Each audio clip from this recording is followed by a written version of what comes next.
Yo, hello everybody. I'm back. Okay. I feel like a bit of a broken record here. Okay. Straight out the jump. I'm late by a couple hours. A little bit more than a couple hours. Almost an hour, 2 hours and 30 minutes. Why am I late? Headache in the middle of the night, causing me to lose sleep. Um, and then, uh, around the time where I usually would start it, I took a bit of a nap to, recuperate some energy. And so now I'm back. Sorry about that. um, I'm still not feeling the greatest, even right now, but I feel like, the show must go on, or whatever the fuck. Anyway, let's lock in a little bit, even though I do have a headache still. Um, Here, I'll pause this, because I don't want to see this person spinning over and over again. Yesterday, I left you guys off, in the middle of me finishing up this video about this tutorial,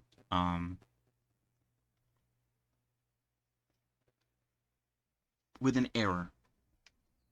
For some reason, um, some parts here had sunken into the body and were not looking right. I didn't know what was happening. I thought maybe it was an issue with the fact that some of the, I guess, um, constraints were not set up correctly, or maybe they were bugging out or something. If I'm being quite honest with you, I still don't know what was wrong with it. The way I fixed it was I basically grabbed each one of these physics calculation boxes and I dragged it out to where it should be, and it kind of just stayed in place. It doesn't seem, I don't, to work exactly the way it's supposed to. Like, I'm pretty sure these physics boxes are supposed to snap onto the bone, or they're supposed to follow the bone, or something. Um, but they don't. Um, and as you can see, I had to pull this one down like a lot because otherwise it was literally like pushing the skirt up. Um, I don't know what it did wrong. Honestly, I feel like if I want to get this video, um, I think it'd be a good idea to rewatch this video. I'm not gonna do it today, or probably like recent, in the recent time, if that makes any sense. I'm not gonna do it anytime soon. Just because it was, I don't know why it's not working. It seems like some of the bones aren't really staying together like they're supposed to, or maybe this is just because of the animation. No, yeah. Some of the bones here don't really stick to each other like they're supposed to, which, again, like I said, I assume is an error with the way the bone constraints are set up. Which, again, to figure that out now, I think the issue was the jump from me doing my own additions to him uh, showing, or I guess introducing, the physics calculation collection, whatever. Uh, and so because of that, it's kind of hard for me to sort of find where the issue is, I guess you could say. Hello, Catless. Welcome. So yeah, that's basically what I'm basically just gonna like, I think I have like a little bit left from yesterday. I'm going to probably watch through that and then just wait, hold on. And then I'll just watch. I'll continue what I was doing yesterday.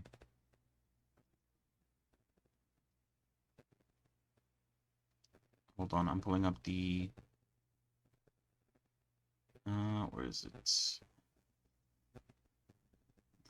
The tabs that I had yesterday.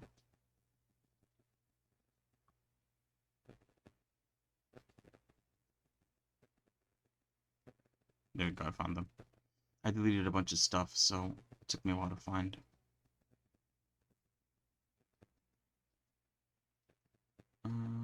Alright. So yeah. For now, everything's good. I'm just gonna move on to, I guess, the next part, which is like a completely different tutorial. So it's not gonna reuse this, I think. Um, so yeah, we're just gonna go with that. I'll worry about this another day. But I will finish the video. I think I have like a minute left or something. So not a lot left. I'll set it back to like a minute. Some other things to talk about, I guess. Um, Palworld has come out. It came out like in the morning, I think. I don't actually know. It's currently on sale for like 10% off. Not a big sale. Um, and you know, at the moment, I haven't like again, being honest, I haven't really looked into it too much either. I've seen a lot of people play it because it came out. Um, haven't really talked or sort of seen their opinions on it. Right now, it's very positive on the Steam store. I think the biggest gripe about the game, um, there's a lot of gripes that come from this game. Uh, I don't know how true any of them are. Um, hold on. Okay. Uh, People are saying like the whatever the designs are very similar to Pokemon, which is very true. Just from looking at it, I mean, I'm not even like a big Pokemon fan, but you could definitely see some of them are very heavily inspired. Um, Almost exactly look like some of the Pokemons that you would see normally. Um,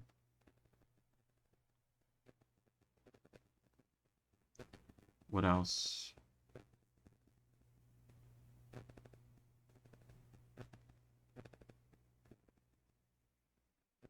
There's some other stuff in there too. I can't remember. So yeah, I don't know. I might get it. It's discounted a little bit until I think the 25th, which is an option. I think at the moment it's struggling due to, I think it's like very popular at the moment. It's even on the Steam storefront page. So it's in everyone's faces. I might get it, I might not. It sort of depends on a few things. Oh, wait, hold on.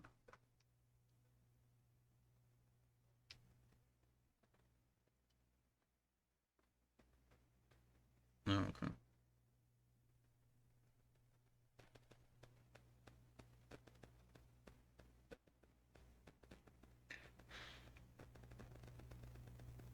All right.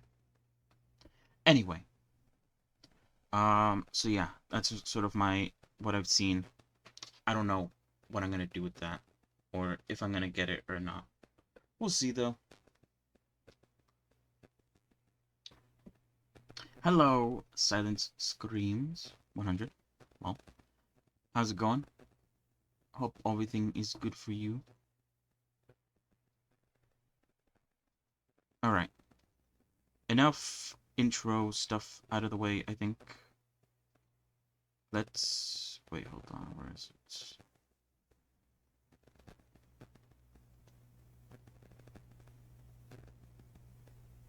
Oh shit, it's on. Hold on. All right. I'm all right. I could be better, but I am doing good right now. Going over some rigging stuff, watching some tutorials, following along if I can. Um, Seeing what kind of things I like, seeing what things I could find best in this way. But I just I don't want to ask something. All right, go ahead. But yeah, anyway, like I said, we're gonna watch the last minute because I didn't finish it yesterday of this video. I think it's just basic stuff. If he does want me to follow along with some things, I probably won't be able to. Just because of the way things turned out, things kind of got a bit messed up. For reasons I'm not exactly sure how. Um, but either way, once we're done with that, we'll go on to his next tutorial, which is an entirely different Blender file, so it doesn't affect the previous one we just did. That involves grabbing and holding clothes, which sounds interesting. I'm also adding bones and stuff. I have one problem. Okay. I mean, yeah. Shoot it out in the chat. I'll see if I can help you with it. Um,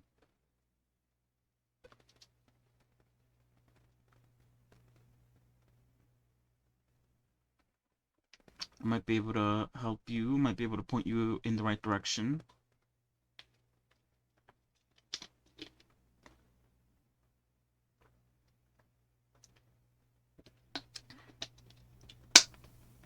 The problem is with the moving tool, my bones rotate. Do you know why? Um, I just wanted to move any X, or Z, or Y.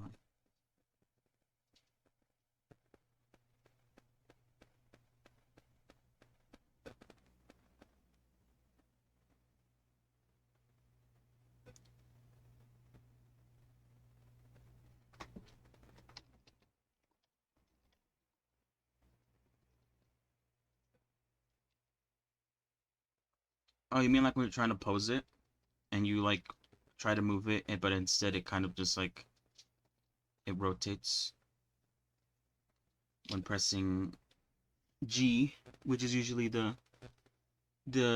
moving keybind. Yeah. The reason why that happens is because well, as you can see here, this bone isn't attached to anything. This one on top here. It is the parent, the top bone, I guess you could call it. So when I press G and I try to move it, I can move it however I want.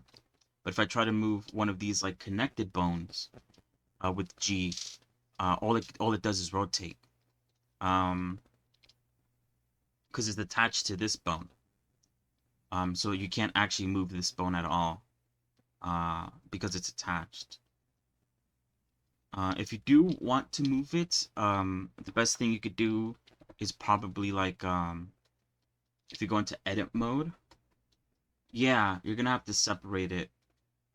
Um, I think you could split the bone.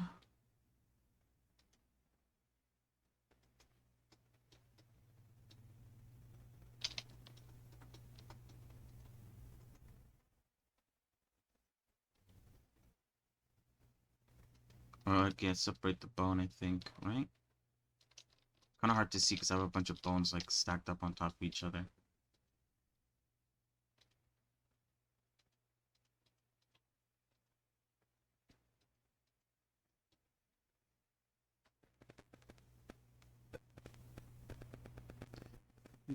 Yeah, you're in pose mode. That's where touch mode. Yeah,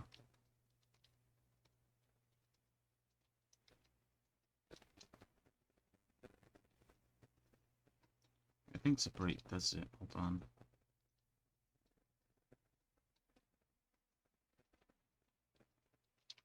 Oh wait, no, that's not. That's not it. Wait, hold on.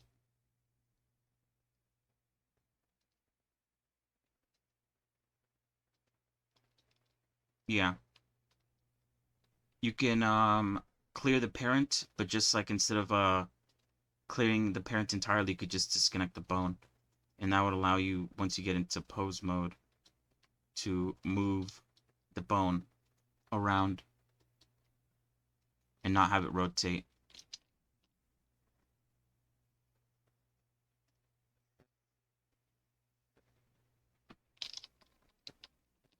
But yeah, hope that helps.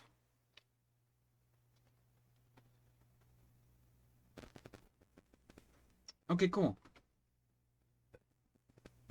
Glad we could help.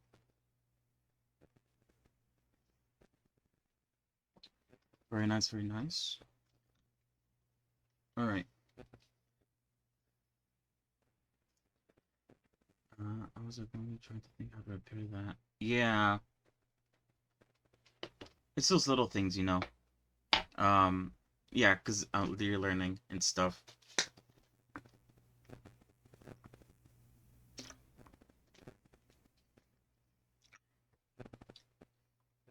That's fair. Usually I get headaches when I do Blender for too long.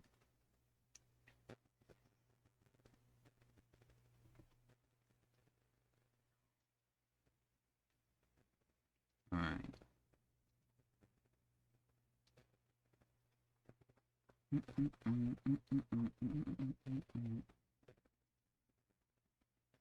But yeah, glad we helped.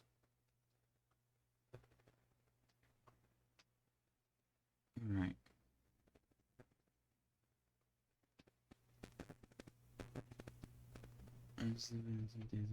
Yeah, right. It's always it's good to take a step back sometimes and then go back at it again another time. It gets better. And how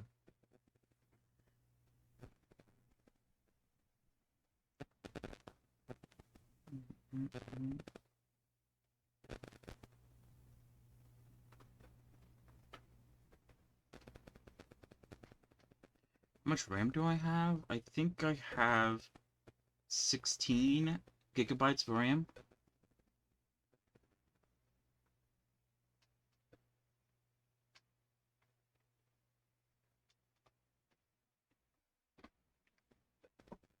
Mm-hmm.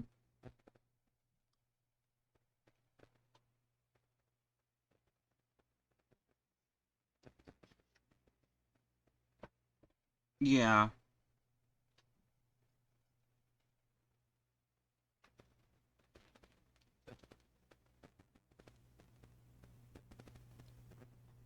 Animations are always slow,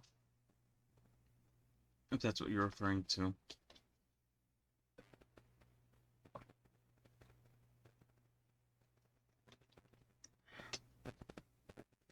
There's a lot of FPS dropping most of the time.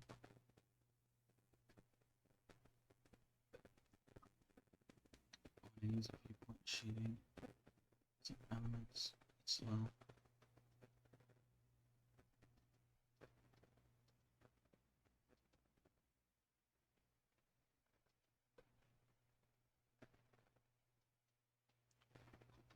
Yeah, that could also be the case.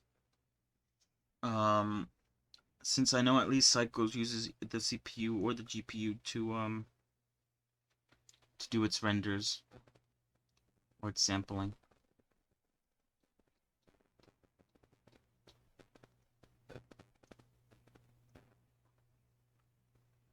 Probably a good idea then to probably upgrade if you have the money for it.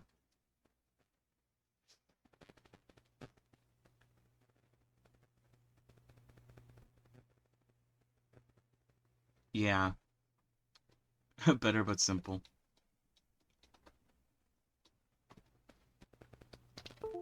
Oh, what the hell? Alright, let's hold on. Okay. Let's continue then.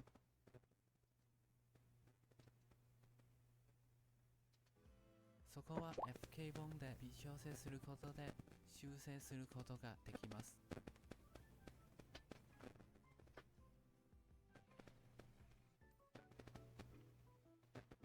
これで今回のチュートリアルは完了しました。Cycles isn't more properly more stuff. Good PC. Yeah, you have to lower the samples when it comes to cycles. Otherwise, it just looks like a mess.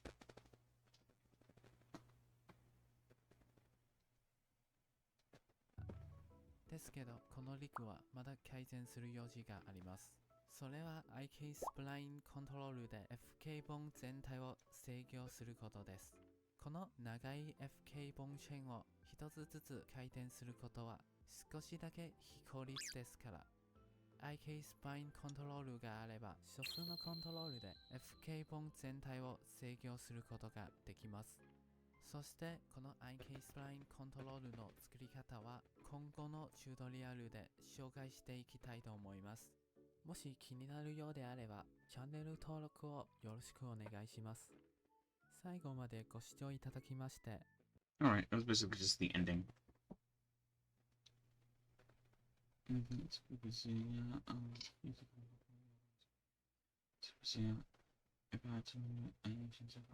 So hard, yeah.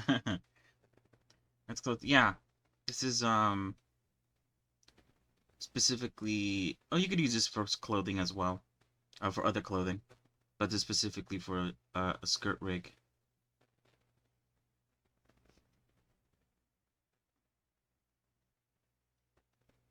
I didn't know from my PC.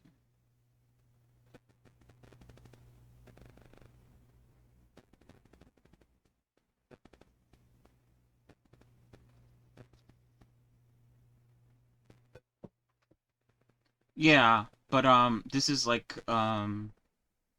this is a combination of physics and um FK.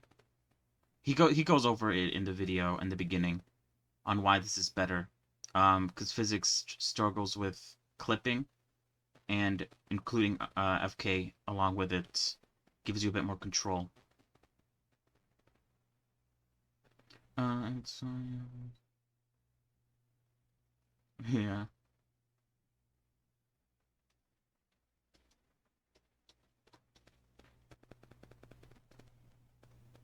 Okay, so that video's done. Did I save it actually? Hold on.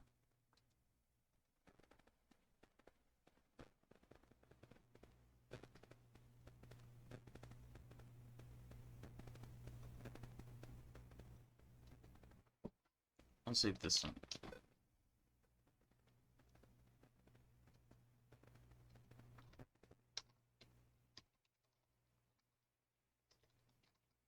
Okay. There we go. It's nice. Oh yeah.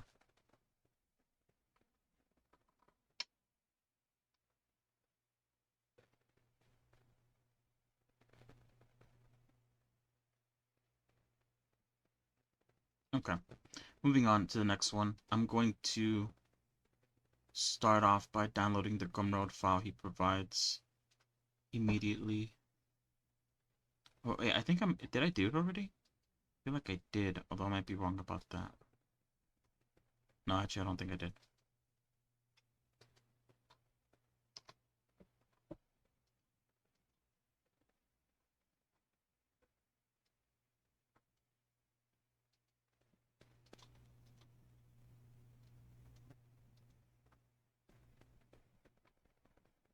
Yeah.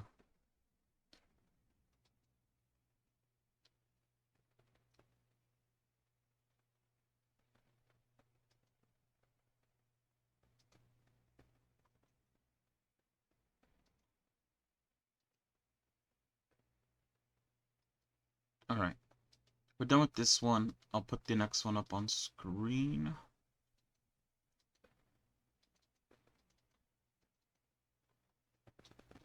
Oh. It's the same one.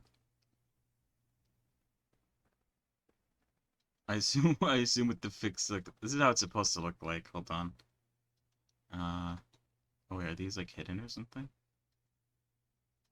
No. Oh yeah. They're supposed to hug the bone pretty nicely, but for some reason in the other file that I had, they didn't do that very well.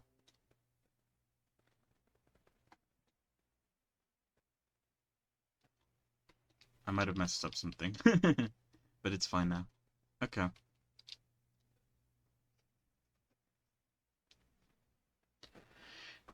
Here's my Arnold box. It's on this PC.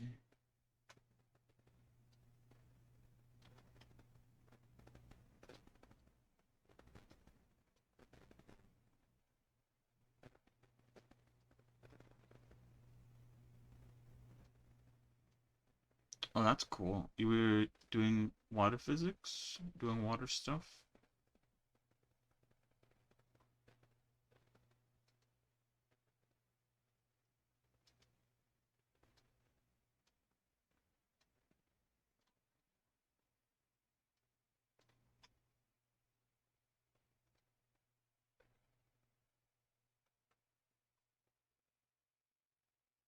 Very nice. From the ocean modifier. Mash of things. Oh, okay. Looked really good though. I like the lights in the back. They look very realistic. With the way, I guess, the sort of thing covered it up.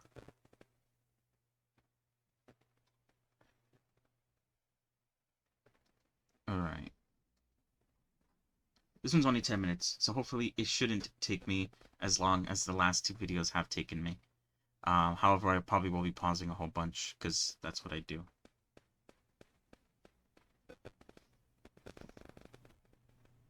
So let's start. こんにちは、コナくんです。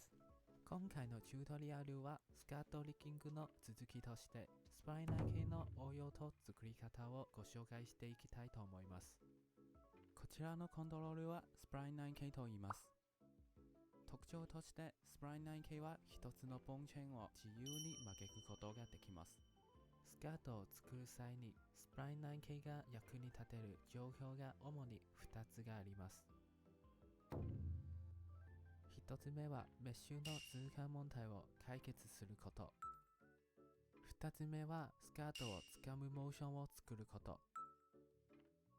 前回のチュートリアルではスカートリッグの基本が完成しましたが、まだ物足りない部分があります。それが効率よくメッシュの通過問題を修正するためのコントロールです。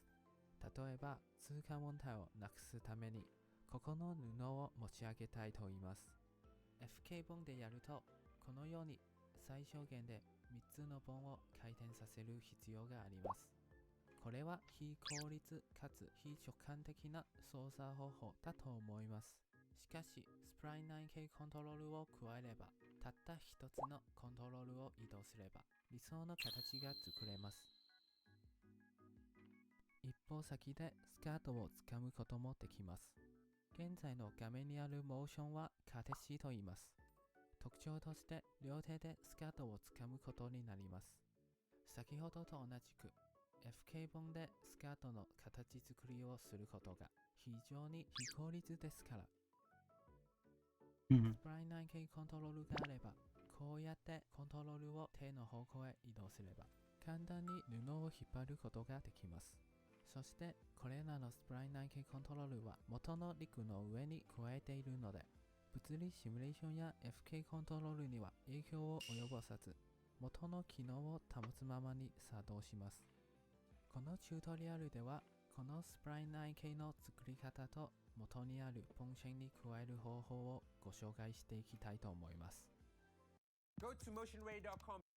Oh shit, fuck, I accidentally, I was trying to click the mute button and I accidentally clicked the fucking, go to the next video button.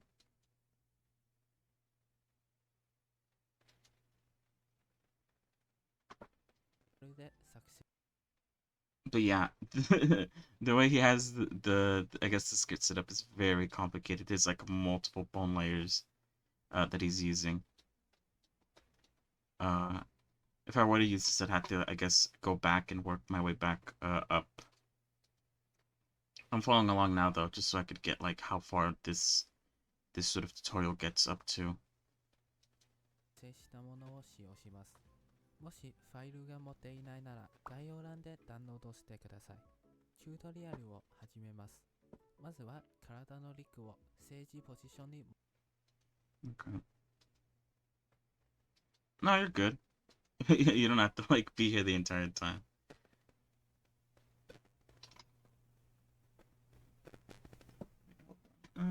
Oh wait, okay.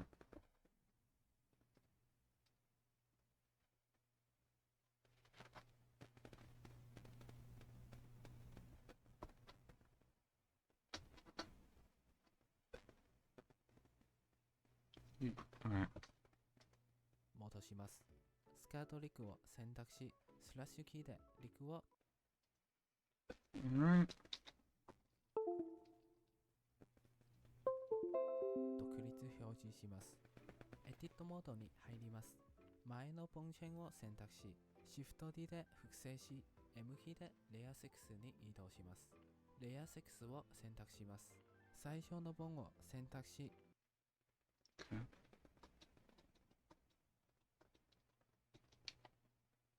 to edit mode. Okay. Doesn't seem to have a layer 6, so I should probably make my own.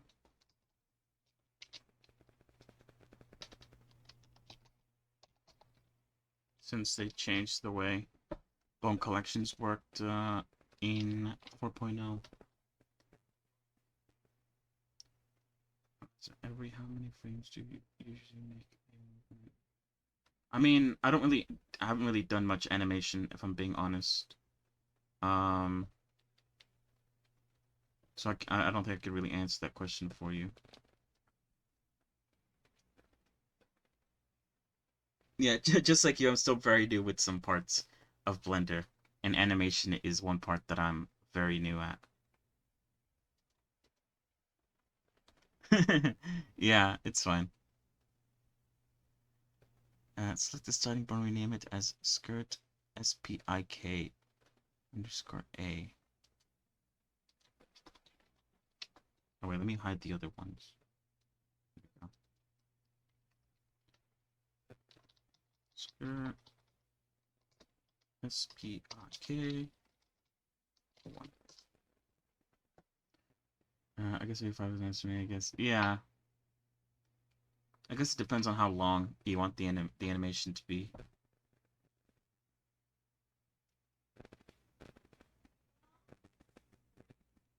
And either way, you could always stretch it out. The keyframes, move them around to make them longer. Take up more time.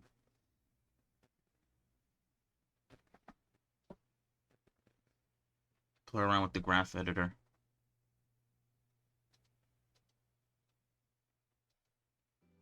Scat SPIK ドット001と名付けます。ボーンチェーン全体を選択し、名前の位置に右クリック、そして Copy to Selected を選択します。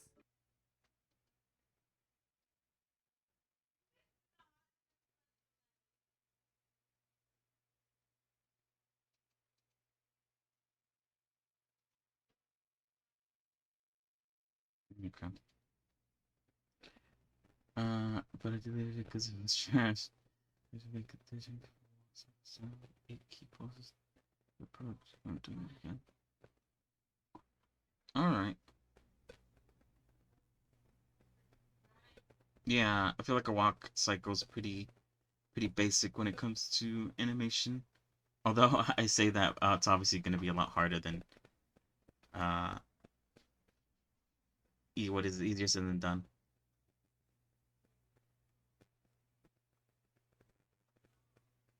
I haven't tried doing any animation yet, so it's going to be interesting when I do.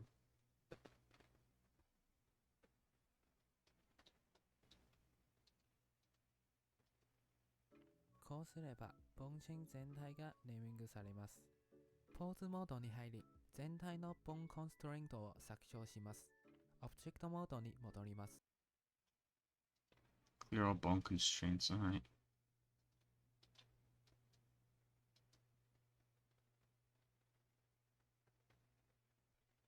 You want to go again, bone connections? No.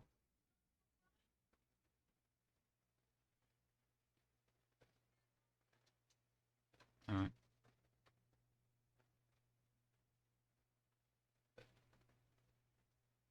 Yeah, so it's fine.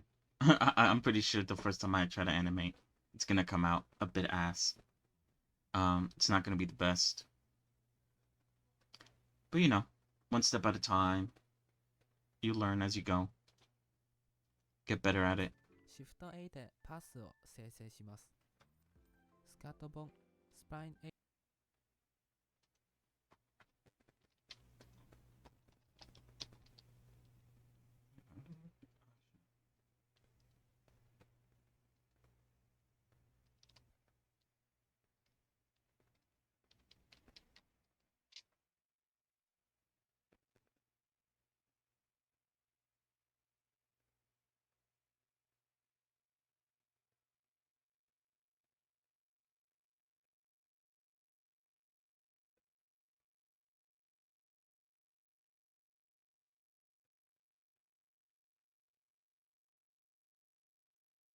You get that. ト A でパスを生成します。スカット本、スプライン Oh, path. I was like, what the hell?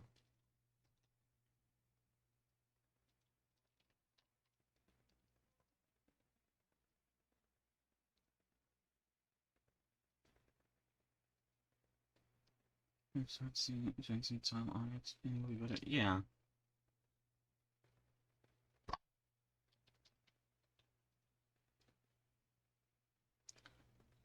Script bone underscore spline underscore A.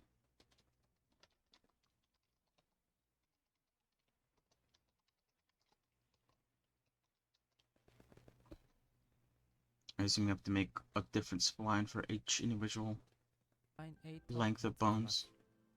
エディットモードに入り、フューポツオーバーレイのノーマルのチェックボックスをオンにします。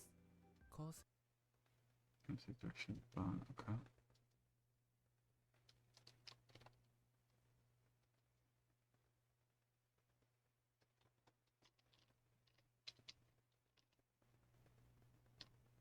Yeah, right. From what I've gathered from the videos that I've watched about animation, I guess you want to start off with like the big bits, the big parts of the step, the like heel toe, whatever, and then sort of gradually add more keyframes in the middle of each step. I think I do have that one video from from Joey that I haven't watched yet. I think I pushed it back.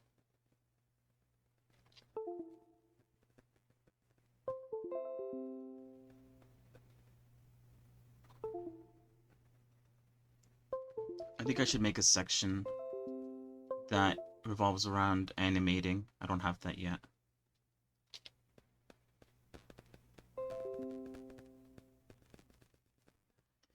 Start finding some animating specific videos. すればパスの方向が見えるようになります。前端と尾端以外の点を削除します。スナップをオンにして矢印の先をボンの尾端に移動し、矢印の後はボンの前端に移動します。2つの点を選択し、右クリック、サブディファイドを選択します。Right.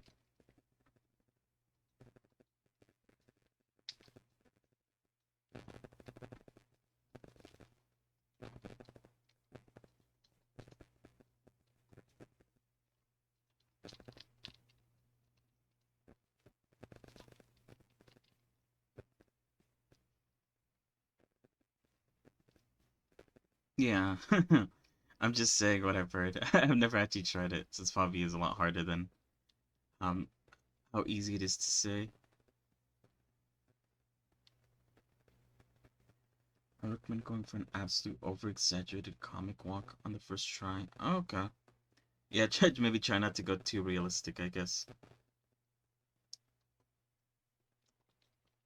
Gives you more chances. Whoa, what the hell? To make mistakes. Go.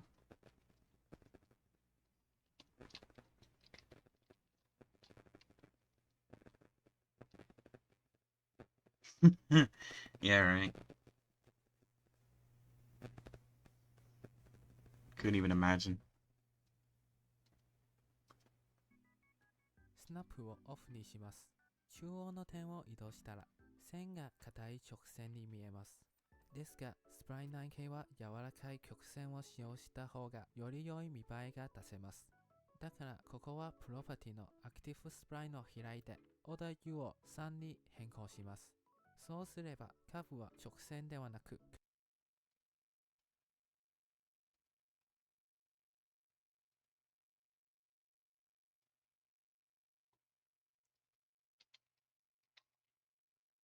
Yeah, okay.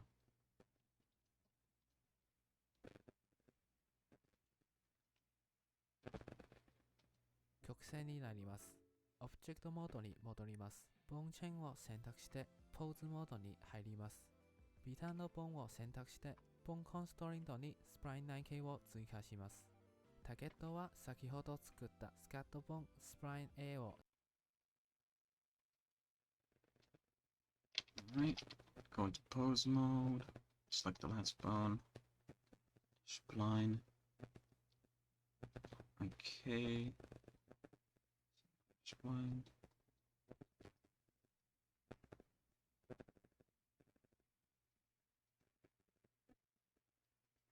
選択します。このボンチェーンは5つのボンがあったので、チェーンレンフを5に設定します。オブジェクトモードに戻ります。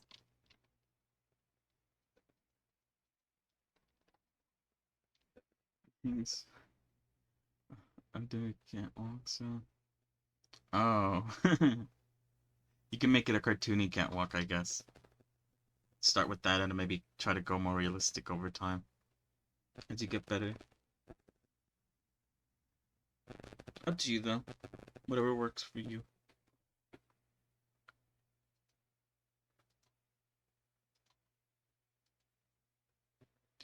This is supposed to be a simple, steady NPC-like walk. Oh, shit.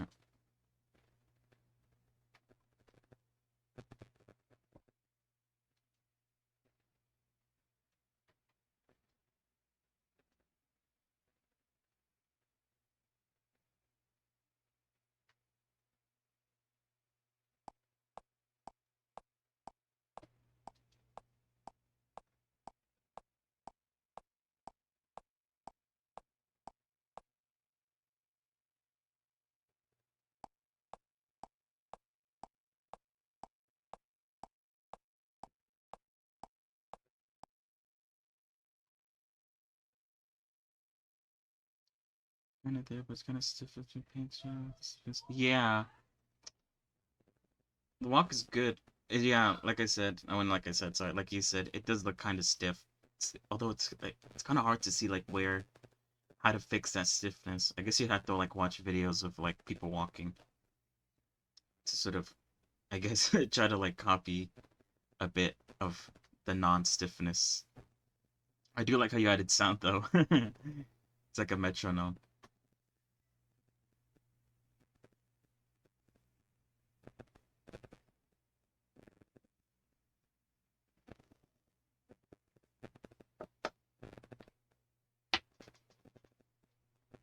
Also, it's a nice looking character. I think you showed me her a while ago.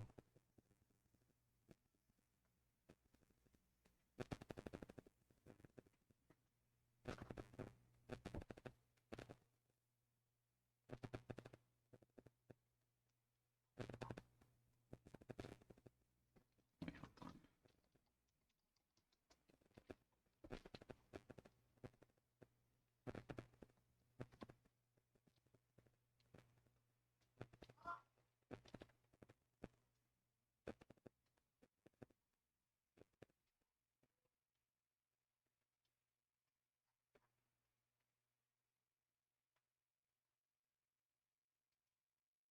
What the hell's going on? Oh, anyway. Oh, you guys just see what I'm doing? I forgot. Oh, good damn it.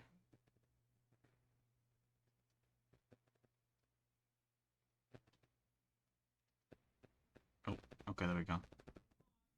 I don't know why that was lagging so much. Yeah, the project got forgotten. I was making pause for mission, then moved on.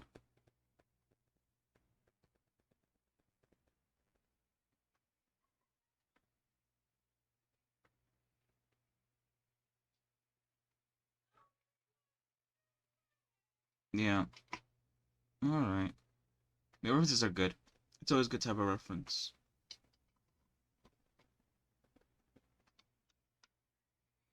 Very hard to do it all in your head. Especially walking. You can't see yourself walk. So it's hard to envision it, I assume. カーブを選択してエディットモードに入ります。点をつかむとボンチェーンが追随するようになりました。ですが、このままではアニメーションキーが作れないので、これらの点を制御するコントロールを作成。Okay.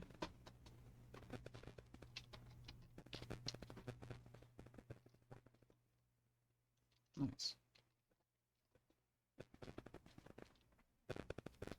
If only it was that easy.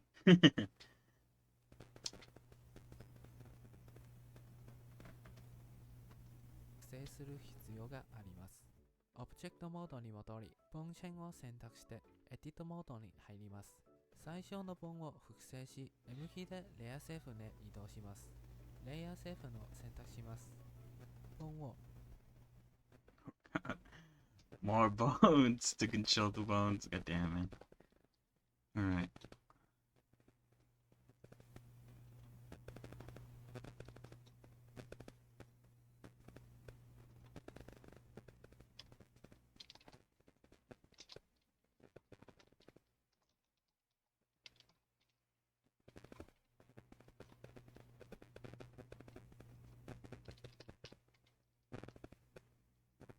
You want me to call it SPIK control _control _A.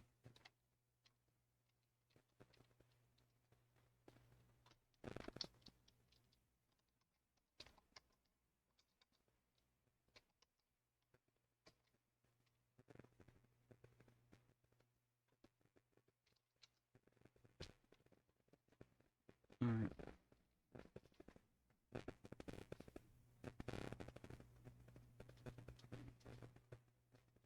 SCAT スプライン 9K コントロール A.001 と名付けます。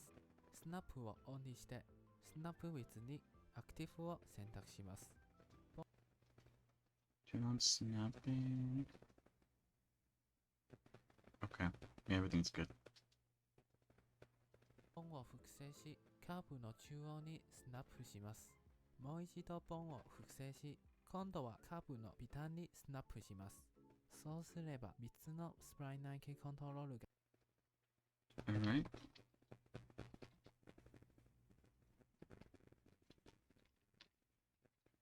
There we go. He must have like a script to do this on all the other ones, because I couldn't even imagine. There's like 7 other rows having to do all this. We'll see though. Or maybe he's just gonna show how to do it once and then just call it. が出来上がります。次のステップはこれらのコントロールでカーブを制御する仕組みを作ります。オブジェクトモードに戻り、カーブを選択してエディットモードに入ります。モディファイにフックを3つ追加します。Add 3 hook modifiers. Okay.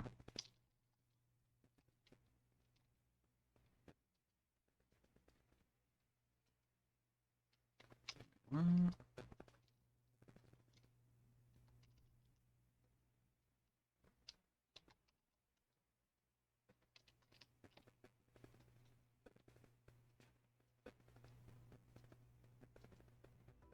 全フックモディファーのオブジェクトにスカートリックを設定します。本のスペースにスプライン 9K コントロール1、2と3を alright. You know what I could do? I could just take this and like duplicate it.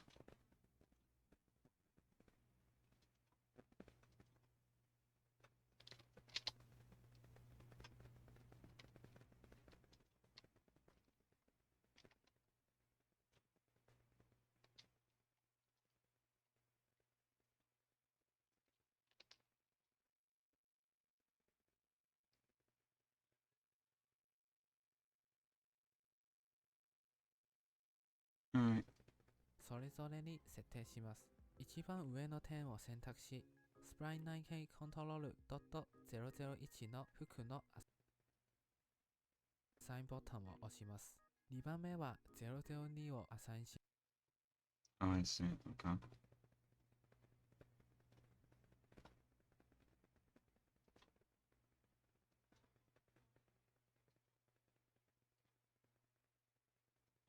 I never used the hook modifier before.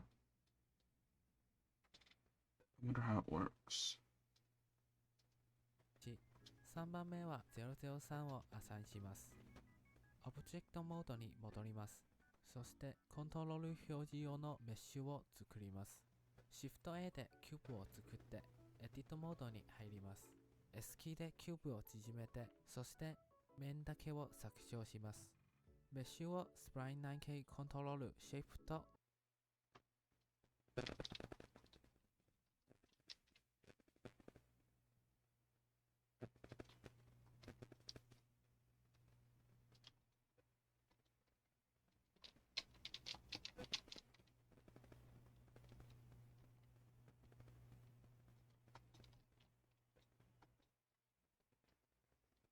Wait, where is it?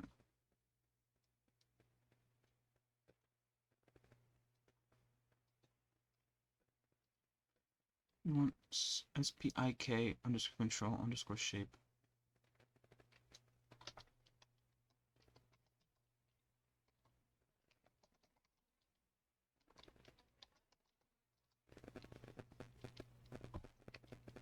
Whoops. .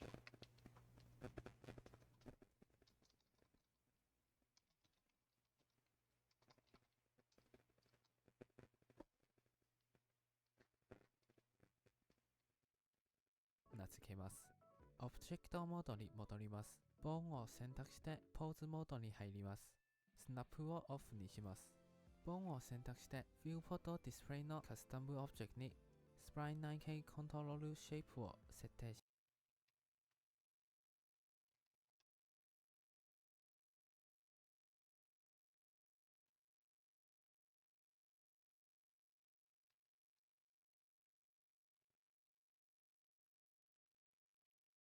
I have to like.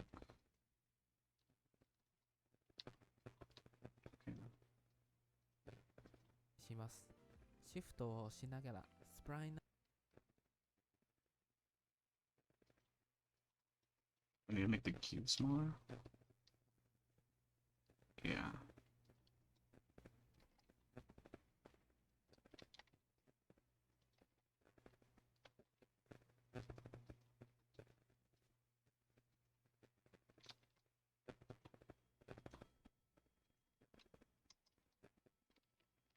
Alright, there we go.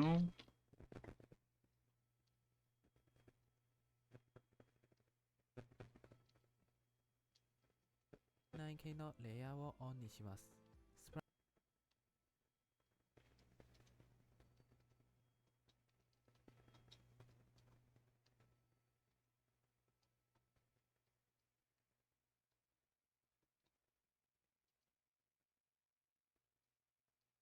スプライン 9K コントロールを移動すれば、スプライン 9K のボンシェンを制御することができるようになりました。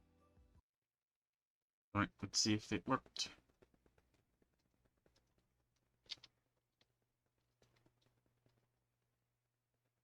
Oh, let me turn off snapping. Seems like it did though.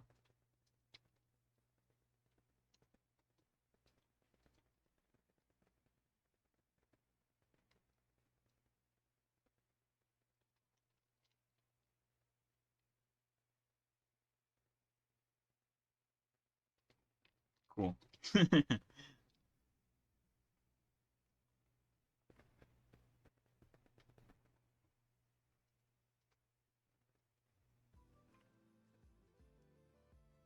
FK 本のレイヤーを表示します。最後のステップはこの元にある FK 本と新たに I'm supposed to bind the. Wait, let me turn on the FK bones first. This one? Wait, no.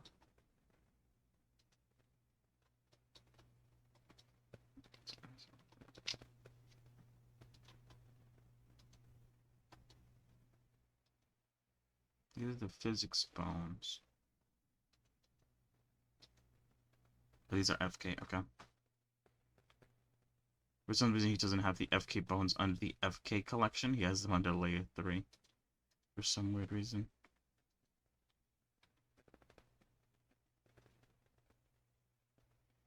Okay, bind the spline IK mechanism group to the existing FK 作 bones. ったスプライン 9K を連動させることです。スプライン 9K のレイヤーをオフにします。Turn off the layer of the spline IK bone.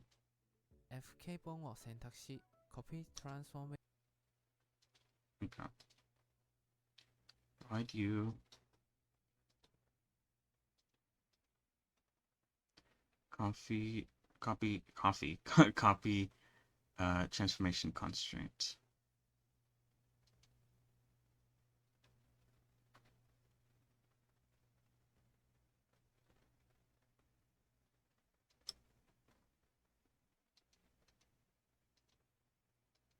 レーションコンストレイントを追加します。前に作ったコピーローテーションコン Using the constraints スト above, レイントに似たようにターゲットにスカート let's skirt rig as target トリック、メックスに before オリジナル for original line for mix. Okay, and then local space like the other ones. Okay.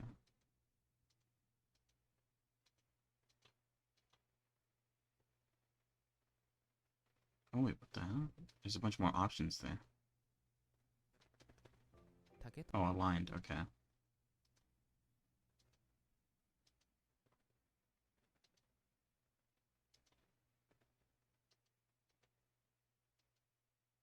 トとオナにローカルスペース、最後にスプライン内径本を設定します。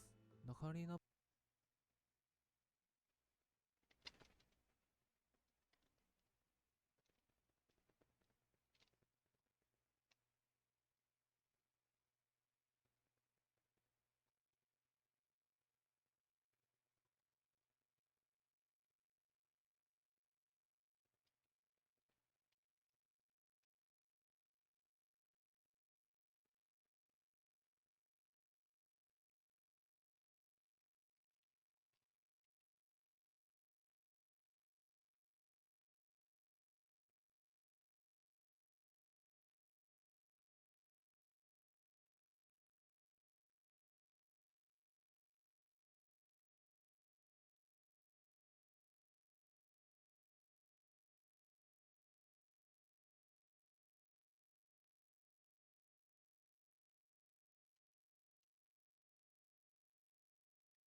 Alright. の本たちも同じ設定をします。こうすれば元の FK コントロールや物理シミュレーションの機能を保つままでスプライン内径で追加調整ができるようになりました。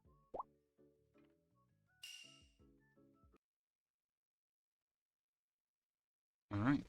Let's test it out then. Seems like it. We turn on the animation. I can now control it while it's being animated. Very nice.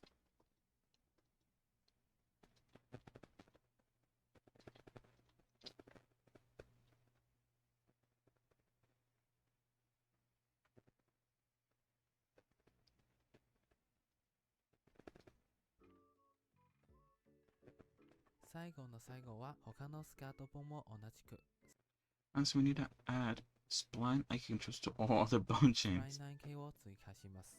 自分がリッキングをするときには一つの See how 掟 for がある。 doing riggings, それは which 重 is 複する作業がある。 if it's a repetitive job, but the codes do it. Okay, fair そ enough. れはコードでやるべきです。だから前回と同じく今回もまたコードで残りの作業を遂行します。スクリプティングのタブに移行します。FK 本のレイヤーだけを Which is only the layer of FK bones. 表示し Okay, wait, hold on. I need to follow this to the T. Otherwise, the code doesn't like it. Okay.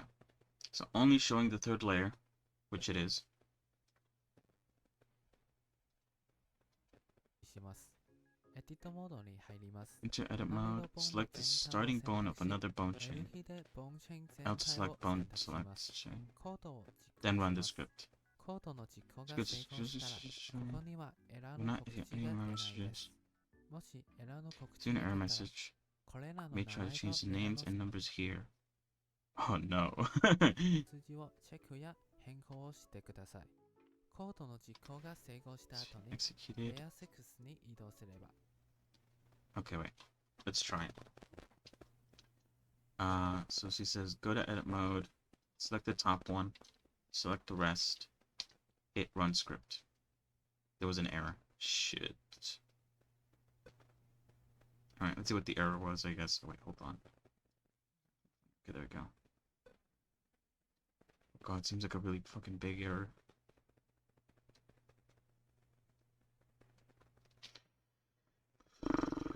So there's an error line 60. Wait, where did I see that? Oh, line 60, line 35, line 109.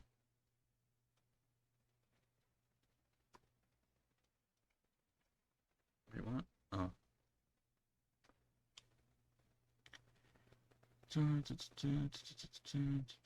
Wait, what's line 60? Move layer. SPIK underscore lie. So he did change. See, he did say move around these numbers. I don't know how exactly he wants us to do it, unless he showed us and I wasn't paying attention.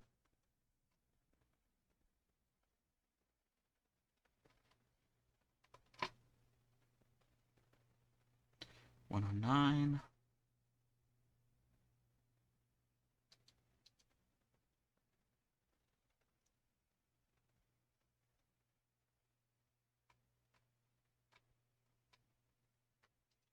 All right, so let's go back.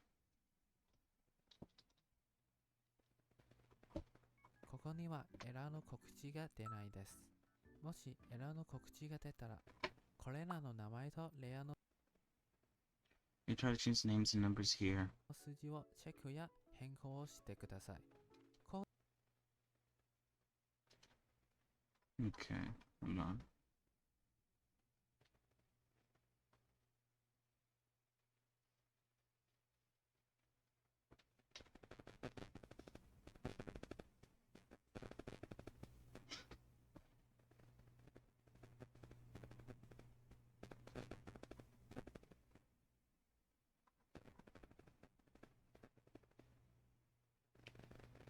Seems like no one here had any issues with it, or if they did, they didn't show it.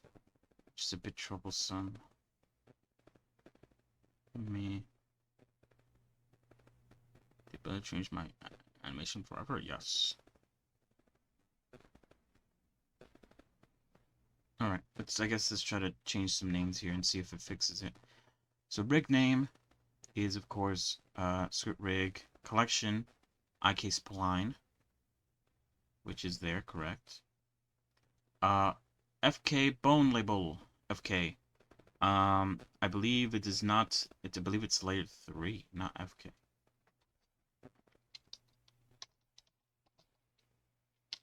Let's see if that fixes it. FK layer 2, SBIK layer 5. Let's try this. I don't know if that's like will fix it. No, it didn't. Okay. What's the issue? Okay, still number 60, still 35. I mean 34, still 109. Okay.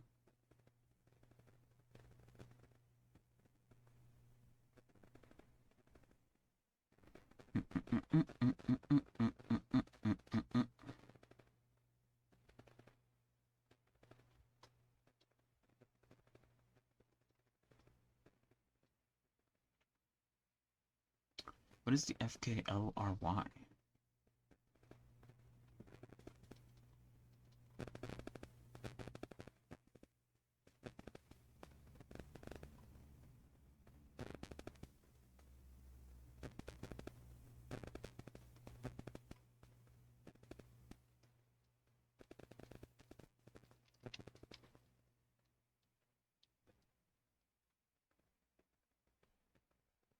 Let's see. Okay, layer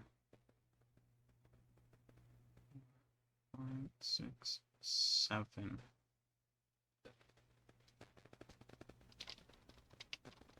the control level must be 8. Wait, hold on. Let's see if this fixed it. No, it didn't. Okay, what's wrong with it?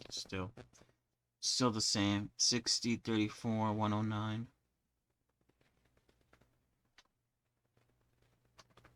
I thought that would have fixed it.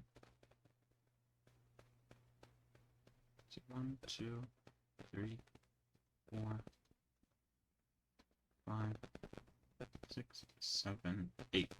Yeah.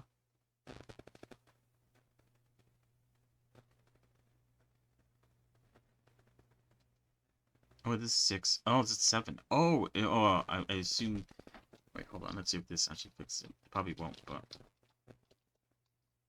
using 0 as the first number. Okay, it didn't fix it. Fuck. Okay. The issues still remain. Oops.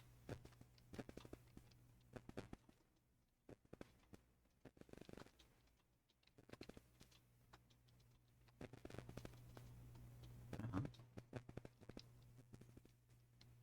Oh wait, do I have another one open? Oh wait, there's 2 bones in here. What is this? This is FKB01 and SP. Oh wait. Wait, because there's no bones in FK.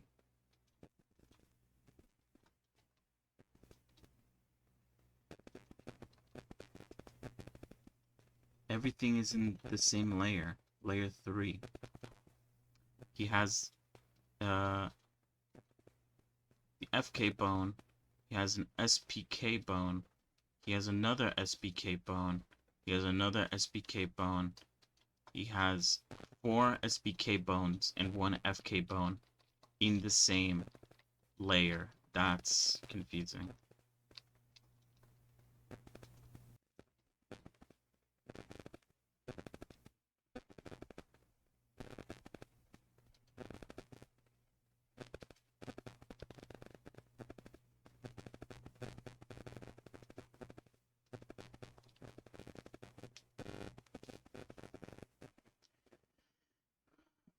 Wait 1 moment. Let me check something out real quick.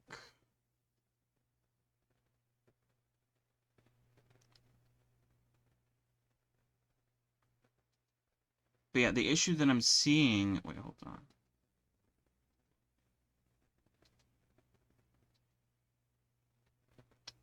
Is that the the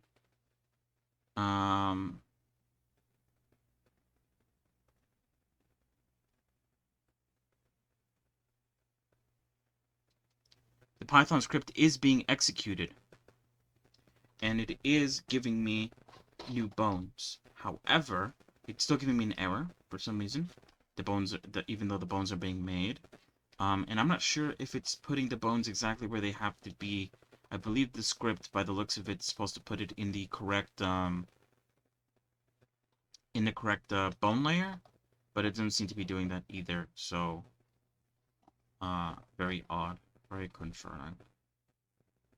Hold on, I need to check something. I'm checking something out right now.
Alright, so I was just checking something real quick. I'm not gonna go over it.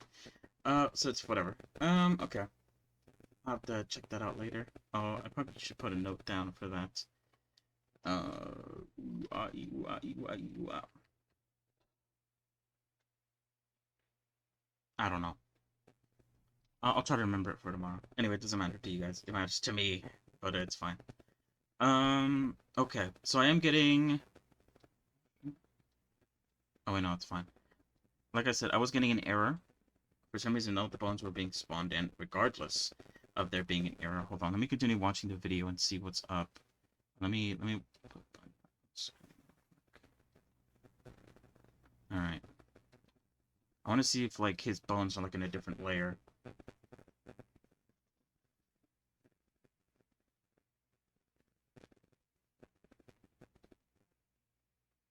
Go to layer 6.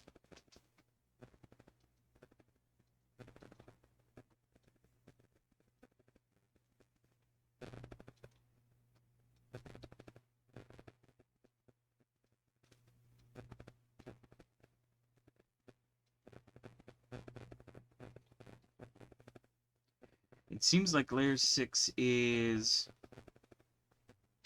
the controller.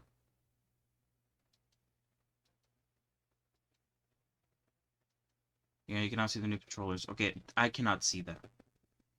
Yeah, that is not in layer 6. However, let me quickly check to see if it's here. What is this? It's FK. SPK.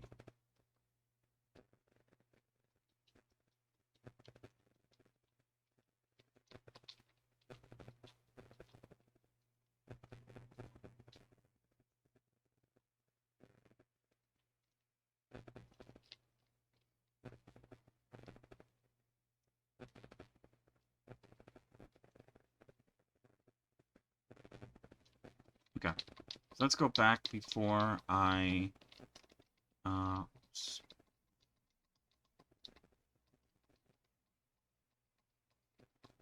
before I executed the code, which I think might be here. Hold on. Yep.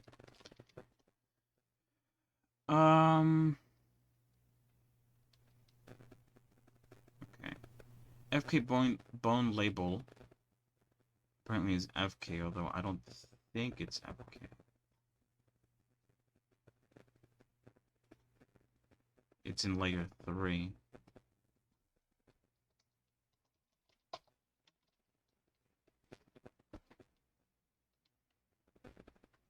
FK layer is 1 apparently. Unless it's doing a +1 on the FK layer. Hold on. Where is it being used at? Or I guess no, it'd have to be a -1, right? Or no? We'll just leave it at that. We'll go with this +1. The SPK layer is 7, and the control layer is 8.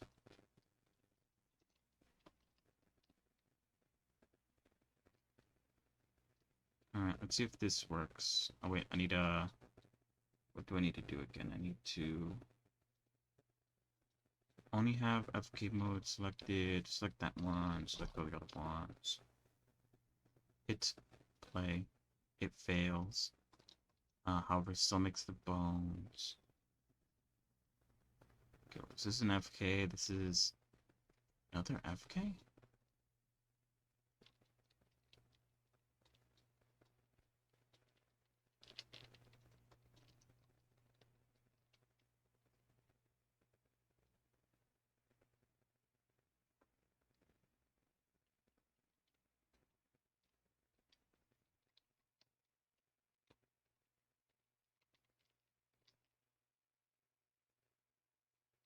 Let's turn this back to FK.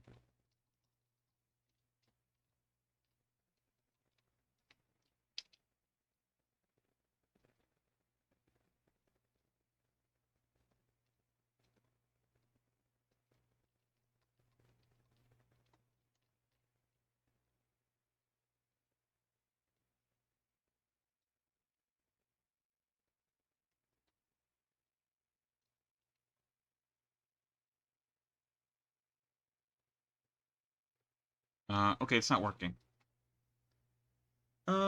It's not working. Um, yeah.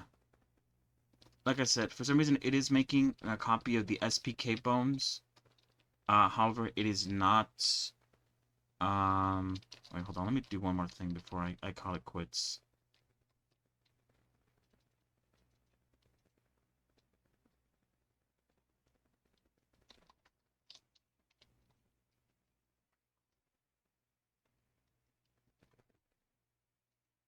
Either way, though, this script, the only thing it does is it speeds up the process by redoing everything that I just did for the first part onto all the other parts.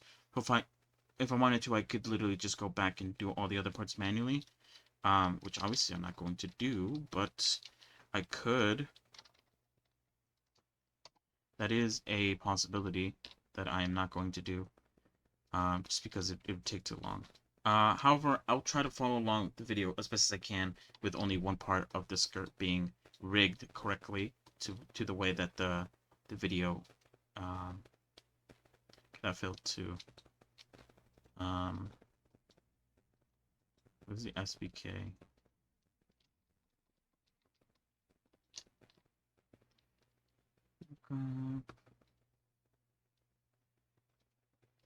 Okay, yeah, that failed. All right, yeah. Um,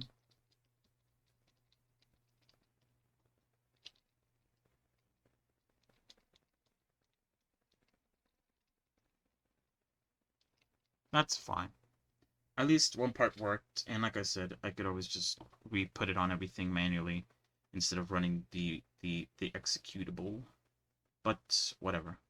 Let's follow along. The video's almost done. So it's literally like a minute and 30. I'm pretty sure this last bit's gonna be basically like, hey, now that you have it all in the right places, you can now move it, and now you can animate it as if you could grab the clothing and pinch it and stuff like that. I'm pretty sure. So let's just finish this.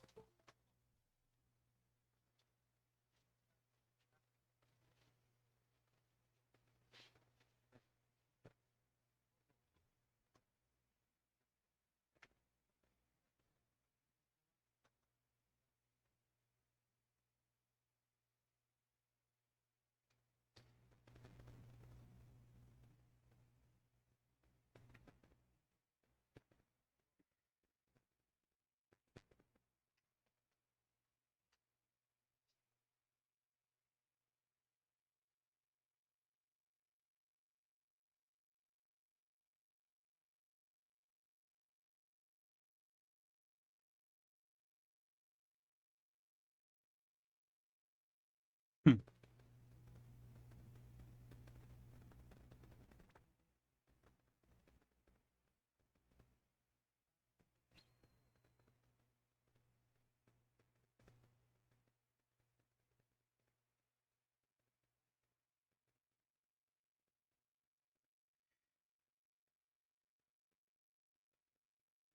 Oh, sorry.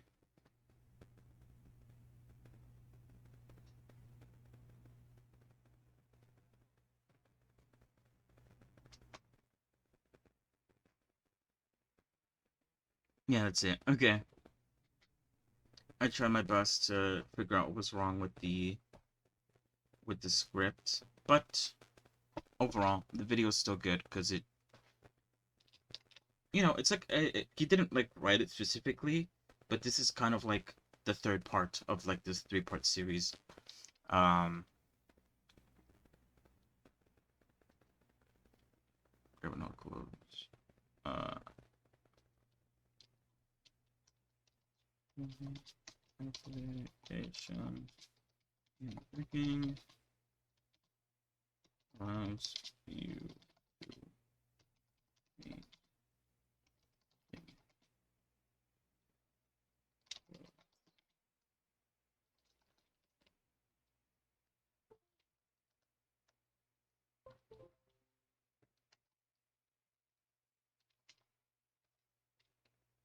So that's fine. Alright, that's another video that we are done with. Okay. So I did find this video which seemed interesting to me.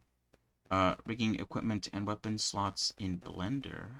I don't know if I'm gonna watch this video right now, mostly because I don't have any weapons to rig. But yeah. It's still a video that I might include, I might put into, like, the list of videos I should watch. Although I don't know if I'm gonna watch it now. Here's the, My Character Animation Secrets by Joey. I might watch this one, or I might put this into a new category of, I guess, animation, um, tutorials slash videos, and this would be one of them in there that I need to watch specifically for animation. We have Royal Skies here, who does a bunch of rigging stuff with drivers, not with Rigify. Rigify, I feel like, solves some of these problems. However, using drivers does enable you to do some other stuff. He has a shit ton of these videos, like I said before, up to like 80 videos. I also have some of these weight painting videos. This one's about removing clipping to your model. This one's about rigging everything, which I guess does involve a bit of weight painting. By 2 a.m. And Mr. Ziggity made a fast weight painting for skirts video. I literally just watched like a 3-part on how to, like, I guess, like, rig skirts. I could also watch this one. I don't know if does voiceovers. I don't think he does, right? No, yeah, he does like music and stuff. I could also watch this to see how he does it. I think he has an add-on too that might like make it easier to do some bone collection stuff I saw there. Might be wrong about that though. I could also look at that. Although I feel like if I look at this, I'm kind of like very heavily going into specifically skirt rigging for some reason. There's the pose library, which is I guess an animation thing. Since I guess you could use it during animation to sort of quickly swap between poses. So I might move this into like an animation part and not watch it now. Hold on. I also have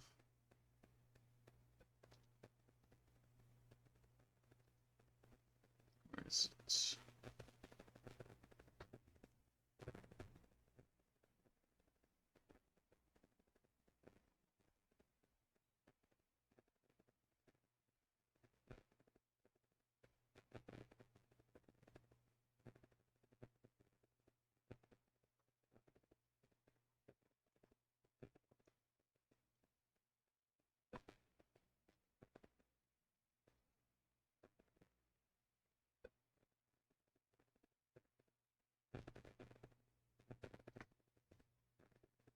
Actually, no, I think that's it in terms of things that I have. I thought I was quickly checking my Twitter account because sometimes I see videos pop up and I put them in my save my save folder, I guess, my bookmarks, just sort of save until later. But actually, there isn't much here that is specifically related to rigging. There's a bunch of other stuff though. Well, I guess the skirt stuff was here, but it's whatever. I did save that. Okay. All right. Give me one moment. I'll be right back. It's been a while since I've taken a break. Although to be fair though, I've started like maybe like a couple hours ago or something. Okay. I don't know what I'm gonna do when I get back. I could watch because the Royal Sky videos are literally like 2 minutes long. I could watch like all the ones that I have here, just to see like how he does it. Obviously, probably not gonna follow along because I mean I could probably with like the Regulus model, but I don't know if I will. Here, let me save this. But even just like watching him do the whole drivers thing, might be a good idea to do. I might do that when I come back, especially since the videos are so short. And yeah, afterwards, I don't know. Oh shit. Oh no. So many voices. Oh, you guys can't even hear the voices. I turned off the sounds. Okay, that's fine then. Um,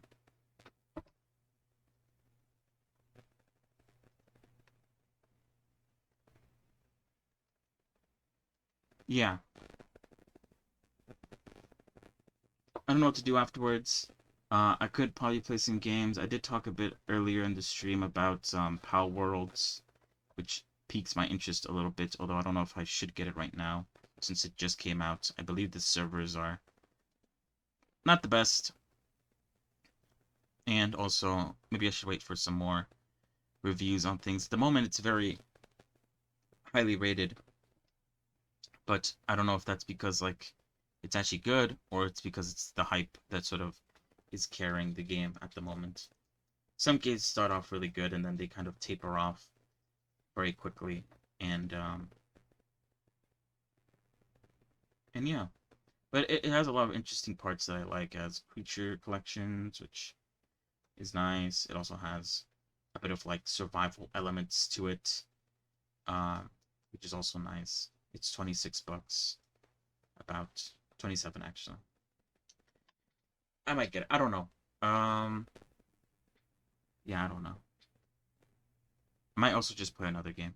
I could play Honkai Star Rail, because Dr. Ratio came out for free a few days ago, a couple days ago, I think, and I didn't do my dailies yesterday because I was gaming with friends. Um, I could also play Road to Eden, Mutant Year, whatever it's called. It's a really long name. Um, that's also an option. There's a lot of options that I could play.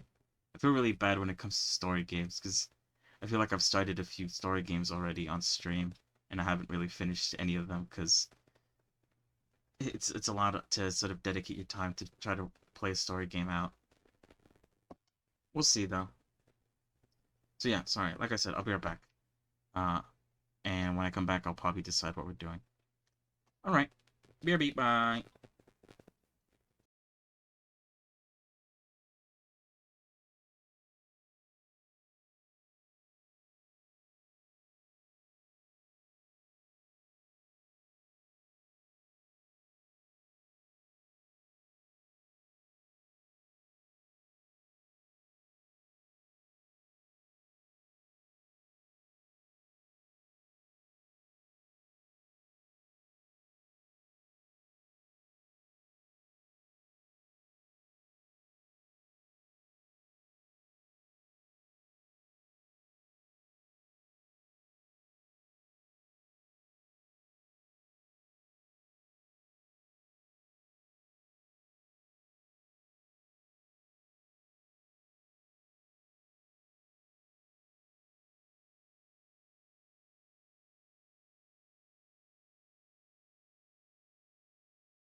Oh no!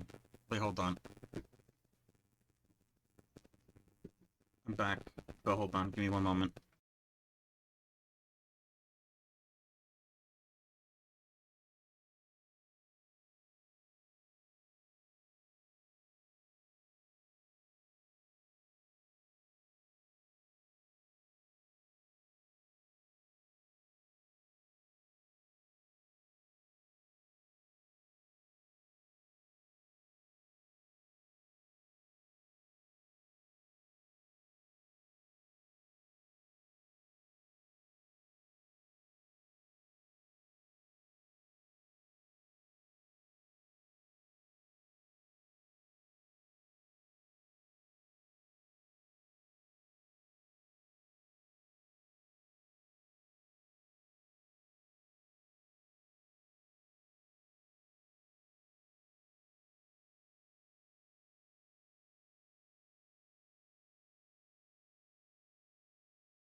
Oh man.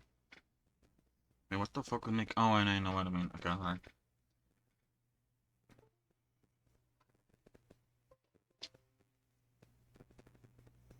Alright, sorry. Oh god. I had a little bit of a snack, I guess. And and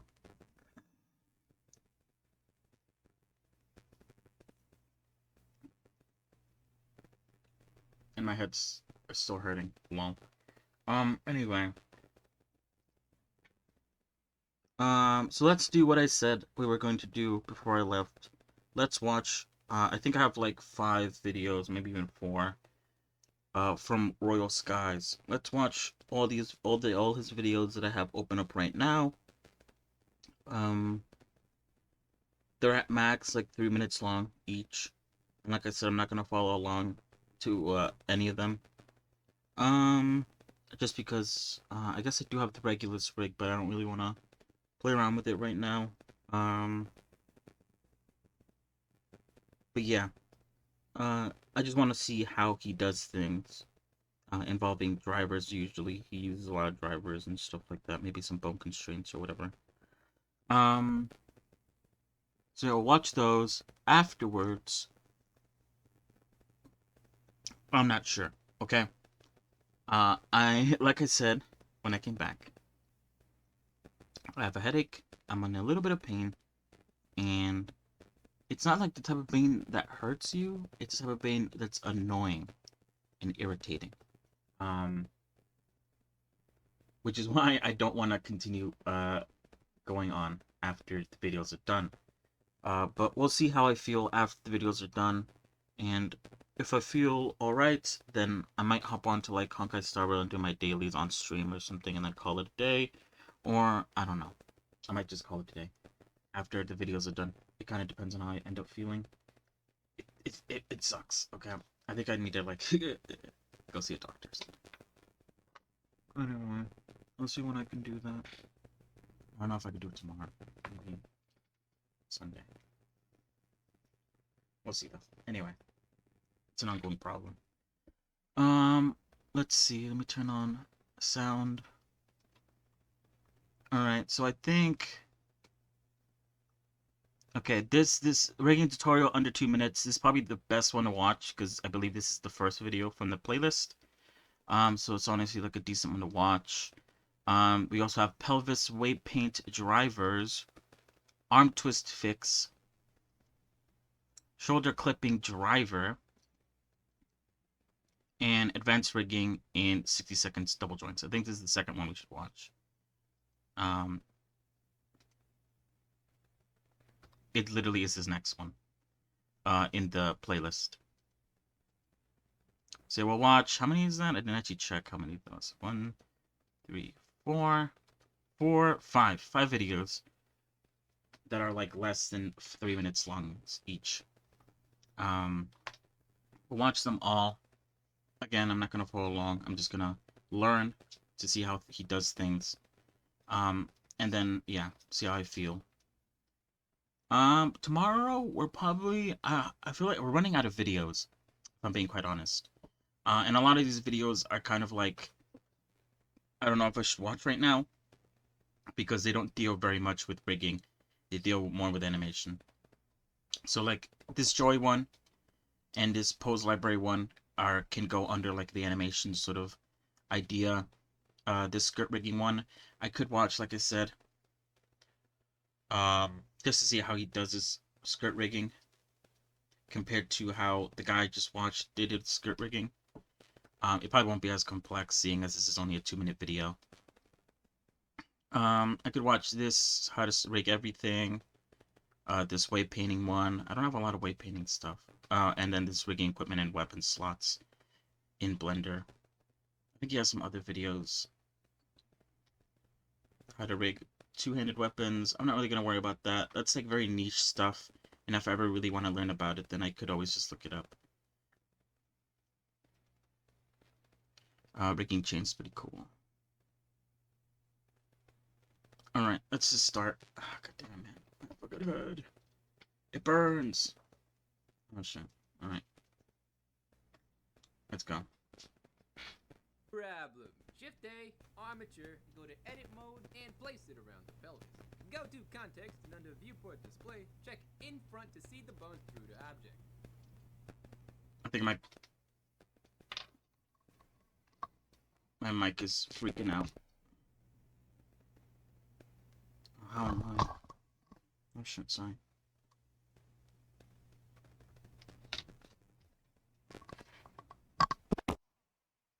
Hey, what the hell?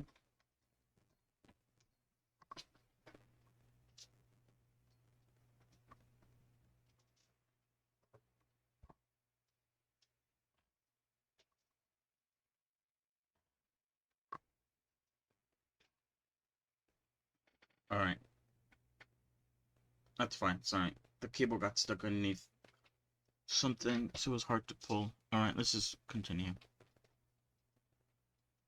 Press E to extrude a bone for the waist, and E again for the rib cage. Press E and middle click to make a straight bone for the neck, and Alt P to disconnect it to the right position. And E again for the head. Click the bottom of the pelvis, E and middle click straight down.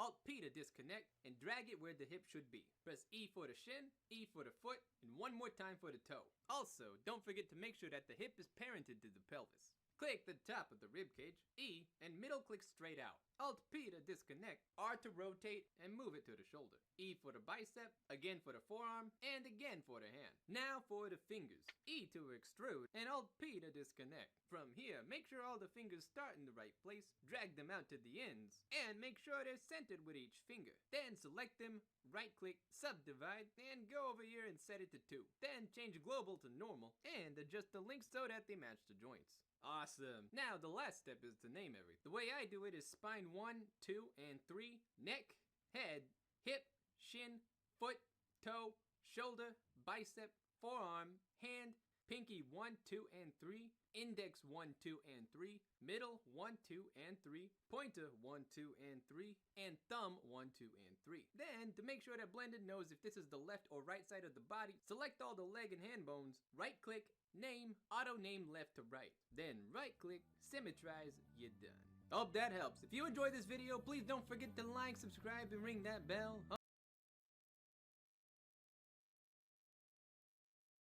Pretty simple. It's just a very quick from scratch guide to rig 0 to hero type deal. This one I might save this one just because it's the start of the entire rigging playlist. What's his name again? I want to write his name down. Boreal Skies.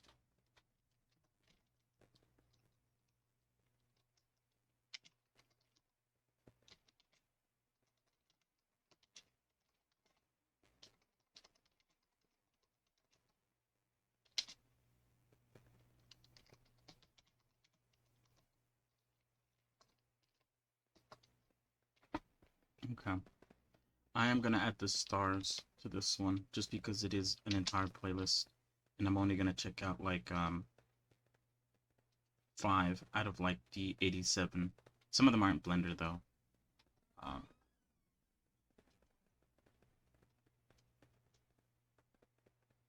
Let's continue. But something about the joint pins just don't quite look right. Not a problem. Now don't get me wrong, the basic rig is great for game design and low poly projects like phone games. But if you want more clean bends, you are gonna need a more advanced rig. The reason why the bends in this rig don't always quite look right is because the joints on a real human body don't pivot on a single axle. They actually bend using fulcrum and ball and socket type joints. Which means that instead of this, what should really be happening is this.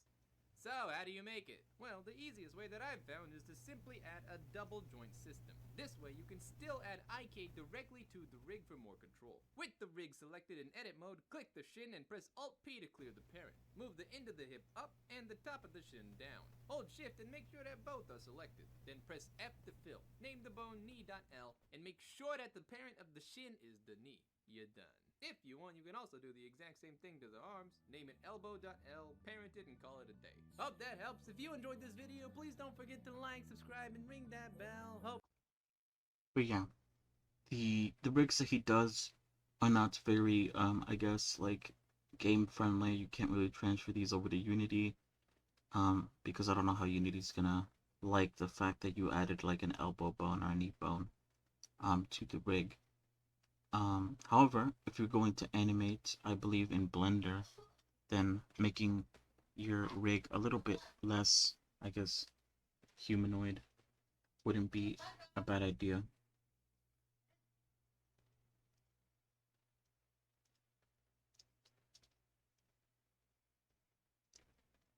Anyway, let's continue. I'm not gonna save these because they're in the playlist. Not a problem. Now, you can fix this pretty easily by going into edit mode and adding two bones here and here. Make sure that they're both parented to spine 1, give the top bone green control over this area, and give the second bone green control over this area. Okay, now the basic idea is as the hip moves forward, these two bones copy its rotation, and this bone goes this way, and this bone goes down. But the one thing that we need to do first is add a driver to the hip bone so that it moves forwards and backwards as the hip rotates up. Otherwise, you get this disgusting, unacceptable madness. So let's start with that. Go to pose mode, select the hip, under Z location, right click, add driver, set object to armature, bone to hip, type to X rotation, mode to quaternion, space to local, and type this. Alright, looking better already. Click this bone, and under constraint add copy rotation. Set target to armature, bone to hip, uncheck Z, set space to local in both of these areas, and do the exact same thing for the other bone. But for this one, change the influence from 1 to 0.53. Okay, now let's make this bone move up and down as the hip rotates forward. Under Y location, right click, add driver, set object to armature, bone to hip, type to X rotation, mode to quaternion, space to local, type this, and in order to also control forwards and backwards movement, right click, copy driver, under Z location, paste driver, and change the equation to this. Now you can see that as the hip rotates, this bone moves forwards and down a bit. Alright, the last thing we want is for this bone to move up and forward as the leg rotates. So right click Y position, add driver, set object to armature, bone to hip, type to X rotation, space to local, and type this. Then copy the driver and under Z location. Wait a moment. 1 second.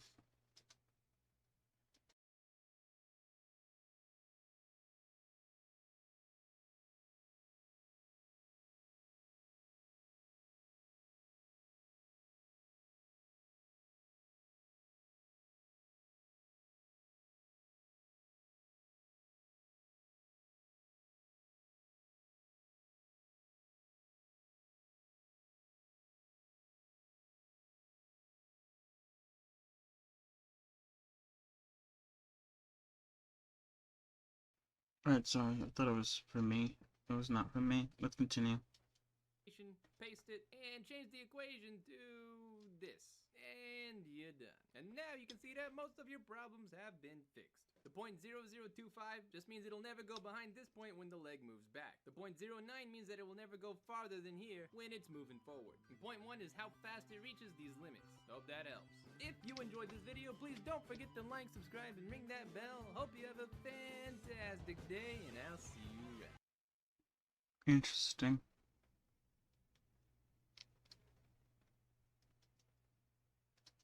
case of twisty arm. Not a problem. Now, you can solve this problem by adding new points and creating shape keys, but that would require you to create two shape keys. One for when the hand rotates 90 degrees and one for negative 90. But there is an easier way that only requires one extra bone. In edit mode, add a bone for the wrist and make sure that it's parented to the forearm. In weight paint mode, give the wrist bone greenish yellow control of these points here. Then in pose mode, add two copy rotation constraints. Both of them should set target to armature, bone to hand, and local space for all. Make sure the top one only checks Y and is set to about 0.6. The bottom one should only check Z and should be about 0.37. If you twist the arm now, you'll find that most of the problem has been fixed, but you still have the issue of bending up and down looking weird. Now the easiest way to address this problem is with the driver that moves the points back and forth based on the hand's Z rotation. To do that, in pose mode, click the wrist and in the bone tab, right click the variable that controls moving left and right. In my case, it's Y location. Edit driver, object to armature, bone to hand, type to Z rotation, mode to quaternion, space to local, and type this. And you're done. Now you can see that the bone travels back and forth based on the hand's Z rotation. Hope that helps. If you enjoyed this video, Very simple. Small stuff. This is the last one. I'm feeling a bit better. The pain is kind of subsiding, although that's because I took a couple Advils before I got back on. This sucks. Anyway, let's go.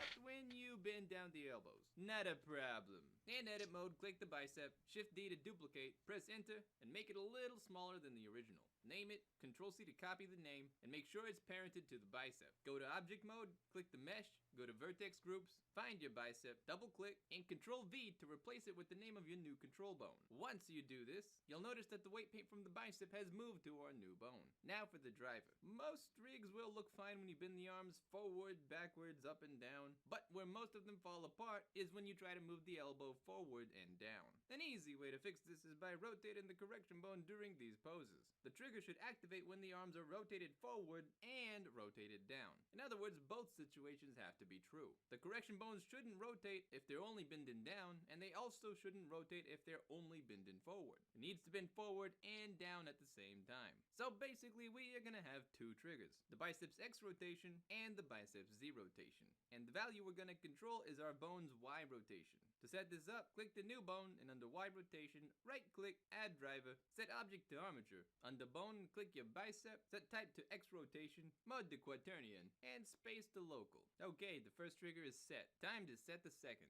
Add input variable, transform channel, object to armature, set bone to your bicep, type to Z rotation, mode to quaternion, and space to local. And let's rename this variable to ZAR. Okay, now that we have both triggers set, just type in our equation, you're done. Zero in the equation means that it will never rotate when the arm bends backwards. It'll only trigger when it bends forwards. var times 1.2 controls the rotation amount. You can control the rotation by making this number bigger or smaller. And zar times 2 is what limits the rotation so that it only twists when both triggers combine. Alright, hope that helps. If you enjoyed this video, please don't forget to like, subscribe, Very quick. I think one of these days I'll probably follow along the entire playlist, because I assume the playlist builds on itself. So the first episode, you know, is like making a simple rig. I could do that very easily. The next episode is adding, you know, like the little bones on the knees and elbows. I could add that real quick. It looks like at some point he also added some control shapes around the body. But yeah, I might do that. Since they all should kind of connect with each other. To see what kind of armature I come up with by the end of it all. But not right now.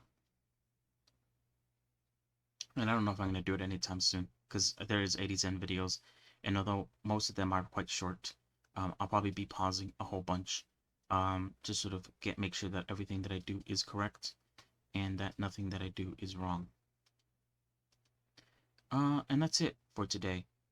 At least Blender-wise. I am feeling a bit better, although I'm still not feeling the best.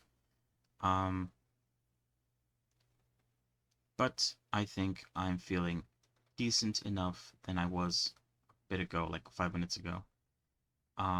that I could probably just play some really quick Honkai Star Rail, do my dailies, and call it a day. But yeah, like I said before, I don't know how I feel about Palworld. Um, as much as I would love to hop onto the hype and buy it right now and play it right now, um, I'm gonna wait maybe a day or two to see what people think of it for real. Now, once the game is out for like a few days, because the game's gonna be fun regardless of if there's a lot of content or if there isn't the first like couple of days, because people are still getting through the game. But after they complete all the content, I guess I want to hear what people think of the game then. Of course, it does have multiplayer, which does, I guess, increase its longevity, but it also could very quickly cap out on the content, especially since there's only a limited amount of, I guess, Pokemon you could call them. Um, what else was I gonna say? But yeah, so I'll give it a couple days. Um, I have until the 25th. That's when the sale ends. It is only a 10% sale, but 10% is still 10%. So that's not bad. There's a few other things that I would like to buy that aren't game related. Which is also the reason why I'm kind of like holding myself back a little bit.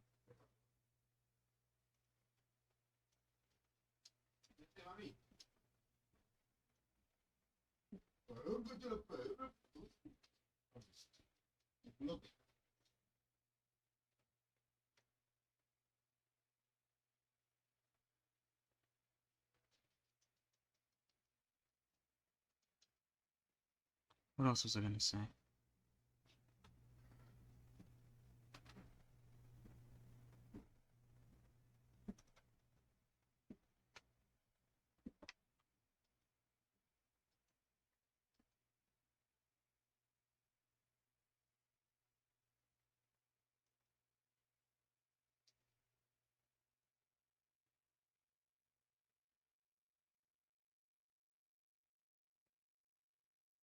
But yeah, I don't know. I forgot what I was gonna say. I felt like I was gonna say something, but then I forgot what I was gonna say immediately. Um, so yeah, might play it, might not. It depends on whether or not the game's still fun after a few days. Uh, and whether or not I impulse buy something else that I'm looking at right now that isn't related to gaming, or the stream. But yeah, we'll see. We'll see. We'll see. We'll see.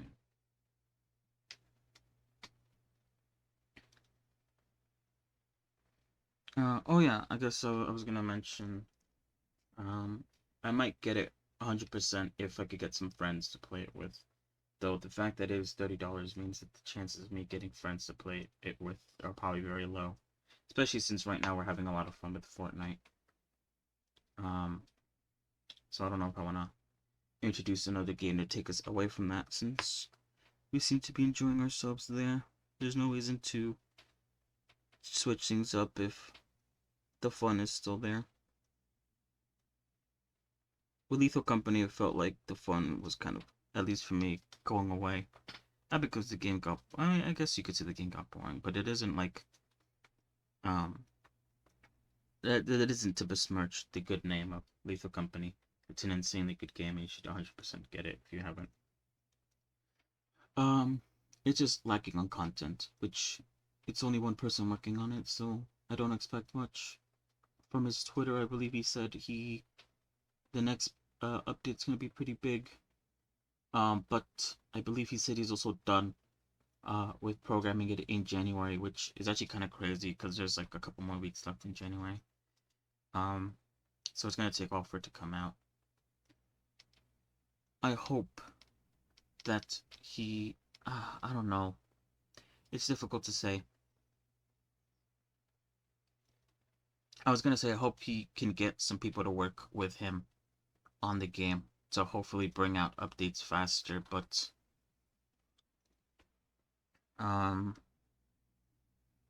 that could be hard because it could muddy the vision of the game. Sometimes the code is really hard to read for some other people, especially if you're like a sole developer and stuff like that. It might slow things down trying to get another person, although at the end it would speed things up. I don't know. It's up to them. So I'm not really gonna rush into it. Not gonna speak for them. But yeah. And I think there's an update coming out for Fortnite soon. So I kind of don't want to like there's no point in switching games since there's going to be a content update on Fortnite, which I'm excited about. Hopefully it's good. Anyway,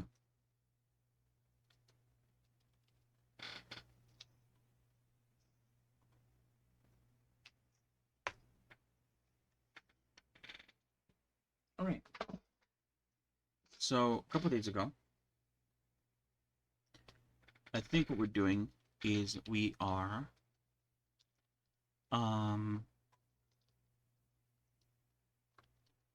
grinding for Ron May's trace material stuff.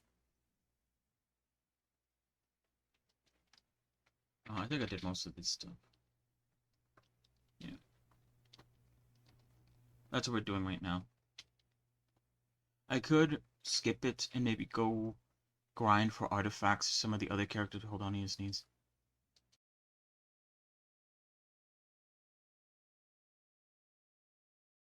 Yeah, I could grind for artifacts for some of the other characters. A lot of my characters need better artifacts. I think he needs a lot more artifacts. I think the ones that aren't completed are the ones that I think I said I need more. I need better stuff on. I think Natasha's alright. Winifred 100% needs better ones, I believe. Silver Wolf. Oh, look at that. Terrible. Welt. I don't really use Welt all that much. Topaz 100% needs better artifacts. These are literally just random artifacts. I didn't really grind for her. Lynx doesn't have any artifacts. Sample needs better artifacts. Oh, although actually I think his are fine. I think I actually did grind out for his. Although I don't know if they're the best. If I want to use QQ, I need to get better artifacts for her. She has nothing. Or she has a few, but not that much. Hers are probably the best artifacts I have so far on any character in the game. Luca I started building, but I don't think I'm gonna finish building him because I think he's quite bad. Dr. Ratio, of course, I need to finish building. I want to build Baiju.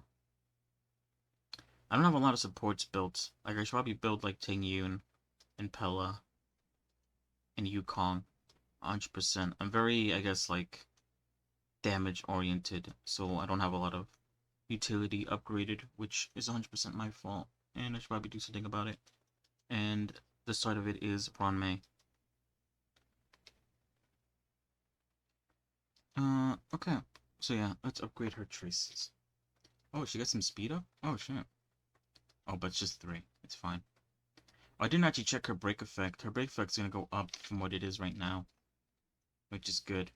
Because I think I'm almost at 180, which is like where you want it to be to take advantage of her talent, one of her thingies. As you can see, I didn't do my dailies yesterday, so I do have a bit of a stockpile on stamina. So we'll use it up. Oh shit, that was, oh my god, it's lagging. What the hell? Is he, oh, I think it's because I have Blender open in the background. Let me close out of that now that I'm done with Blender.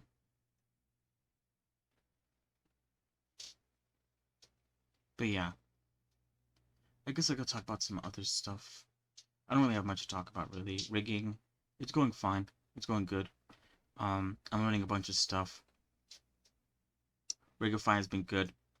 Like I said before, I might make a Rigify rig for Regulus. Although I do have to, I think I need to fix, add more vertices to the dress. I think that's all I need to do, though. To get it to work.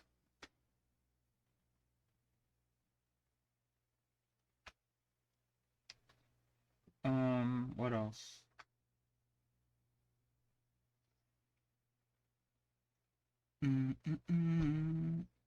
All the extra bits that I'm learning right now with the skirt that I learned today and yesterday and today, and all that driver stuff that we watched right now. I don't know how I'm gonna implement that, or if I am going to. I might just settle with like a very basic Rigify rig, and then maybe in the future I'll see about making a more, I guess, advanced rig, either with Rigify or without Rigify. It kind of depends what comes first or whatever. I could have multiple rigs, like I said. I could have like a really good one for like VR chat slash maybe VTubing, one that's like compatible for that, and then I could have one that I use for like animating and stuff like that. I have a few different rigs that I could apply to my characters depending on how I want to do them. Other than that, though, I don't know how much longer we have for the rigging stuff. At some point, I need to start thinking about what I want to do next. Part of me wants to start working on an original character, but at the same time, that's very daunting, especially since I can't draw 2D wise. The idea of making a character from scratch in my head. I've seen a lot of like, not a lot actually, but occasionally when an art video comes up, because I assume 3D modeling is a bit of an art, although not traditionally with pen and paper, I guess. Sometimes I sit down and watch those videos. Well, I used to before, not anymore though. I hardly do that now. But a lot of them were talking about how it's pretty bad to make art using your head. It's better to like use references or yeah. And I could understand that, especially with making a character in 3D. At least I use references pretty heavily when it comes to making the body. And it's hard to, I guess, envision how things will sort of fit together if you're not able to sort of draw them out. I guess I could draw it out, but if I did, it'd be like an MS Paint or something. Or maybe I could do it in Blender, honestly. Make a texture, image, and draw out my character idea. I have a couple, but one of them is probably a lot easier than the other. So I might go with that one first.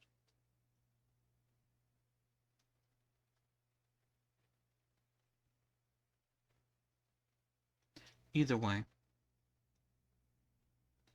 I don't know if I'm gonna do that next. I don't know.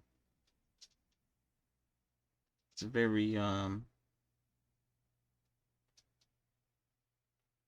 don't know. I'm not 100% what I'm gonna do next. I guess, I mean, yeah. I was gonna say, maybe I could look at my New Year's resolutions, but the whole learning rigging thing goes really well with, I guess, the sort of making a good animation, which is a part of my New Year's resolution. And if I were to make my one of an original character of mine, then that would also finish up one of my resolutions.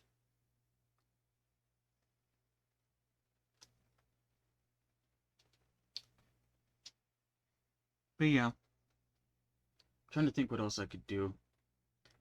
I think, yeah, like when I was done with the heads, I think it'd be a good idea to maybe make a couple characters after I'm done with rigging. And then after those two characters are done, I could do another one of these deep dives on something else, whether it's animation or topology or geonodes or texture painting or whatever else, hair. There's still a lot to learn, which is a good thing.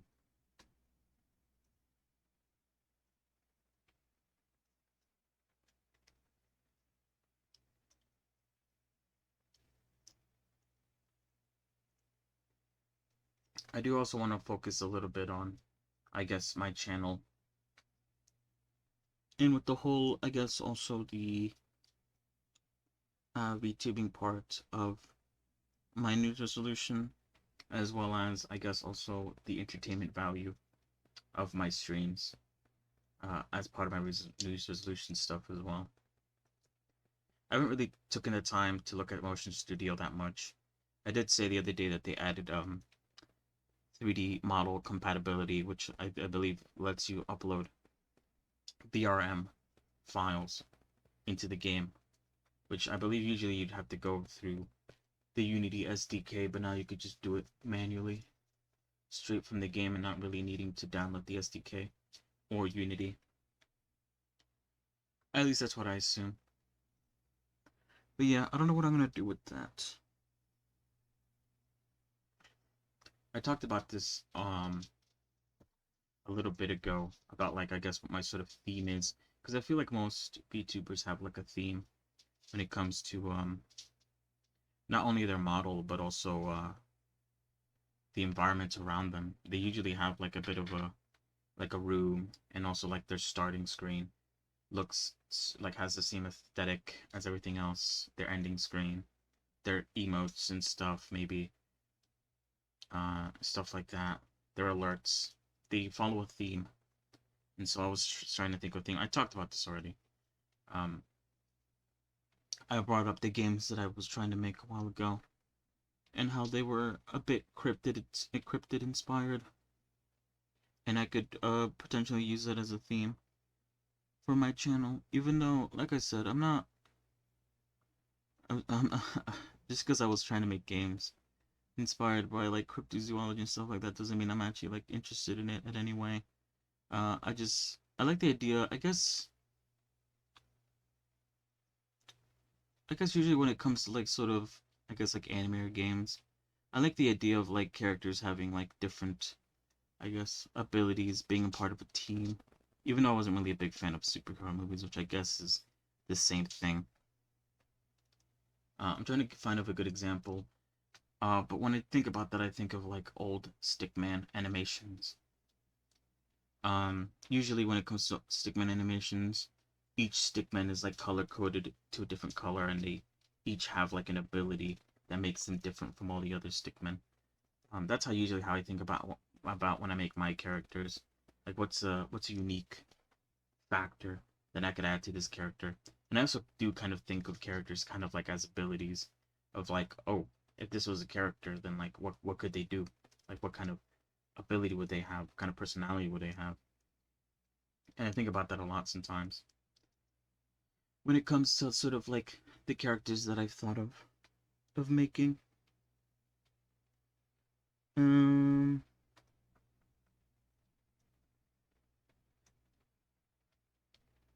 so yeah, theme. Strange enough, I don't know how the fuck I got here. Theme. I could do like a cryptid theme. I thought it would be a good idea to sort of make my VTuber some sort of like shape-shifting cryptid, because then I could sort of swap between all the characters that I've made. If I were to make them into like VTubing models, I could sort of like add a way to sort of shape-shift my character into these other models that I've made, which sounds really interesting to me at least. I think that's also one who was operating off the same idea. But they wouldn't actually turn into different models. They just have like different costumes on, I think.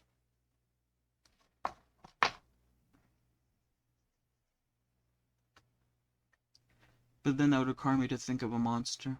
And I don't want it to be like too ugly. But then again, I don't want it to look like too I guess like cutesy or something. I don't know. It's hard. Or I could just make a humanoid. Like I said in my in the New Year's resolution, I could make it look like me. Maybe. Um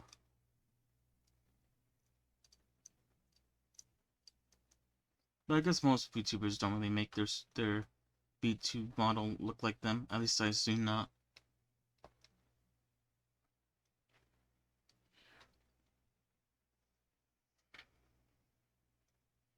But yeah.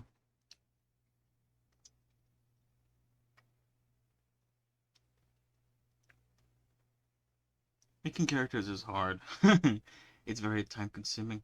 I saw a video the other day on TikTok of this one person who does animations in Blender, and the way they sort of, I guess, not really cheat, I wouldn't say, but the way they sort of streamline the whole making character models, making a lot of them very quickly is making them very low poly and using I guess like pixel art as the textures, which is very interesting. It does like sort of speed up the modeling process and gets you straight into the animation process. It makes me think though. I said this back when I first started. I guess around the time when I first started. I want something that makes my models unique. I want people to look at my models and go, that model belongs to me. I could tell just by looking at it that it's my model, I guess. And I don't really know how to do that. It's very difficult. I could play around with, I guess, the way the model looks.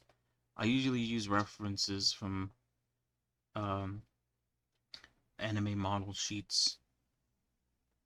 So the body type is always from like a different anime, I guess. Um, However, I also think it's cool if I made a bunch of different models with a bunch of different, I guess, like sort of styles. Which is why I was looking into, I guess, sort of like cross hatching and like different like toon shaded or stuff like that. I think it'd be cool if like my models operated off of like different shaders in that regard. Not like they don't look at all like one of them has like a toon shading, the other one has like a hash shading. And obviously it corresponds with their character, I assume. Um, Geometry Node might also help me with that, especially I think the Lego thing. Imagine a character made out of Legos. Obviously, it's not probably won't be the case, just because I feel like that'd be too complicated. But I feel like Geometry Node could help me a lot with that sort of stuff, which is why Geometry Nodes, the moment that I did take to sort of learn it, did really pique my interest, if I'm being honest. Um, there's a lot of really cool things you could do with Geometry Nodes. And I forgot what they were going to add, or what was mentioned that they were going to add with Geometry Nodes. I forgot what it was, but I'm excited for anything that they add involving Geometry Nodes, because all that I've seen has been really cool. And the people that I've followed that work with Geometry Nodes has all been really cool. I'm fascinated by that one person that I saw that made like a Fortnite inspired bug battle royale in Blender. Like, that's sick. The CCTV stuff that they made also sick also. Like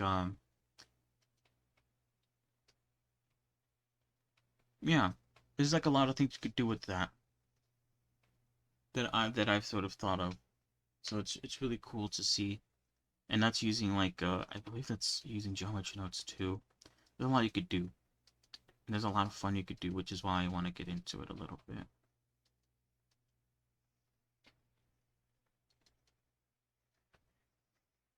But I'm always looking at stuff. Whether I'm scrolling through like Twitter or Instagram or YouTube. Anything that sort of like piques my interest. Like, oh, this is how you make your models look like a robot. And I'm like, oh shit, really? Let me save that. Using Geometry Nodes, like, let me save that. That sounds interesting. That sounds cool.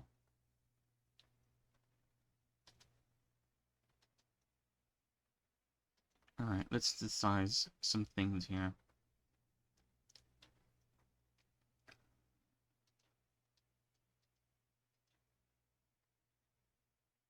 I don't know if this is gonna be enough.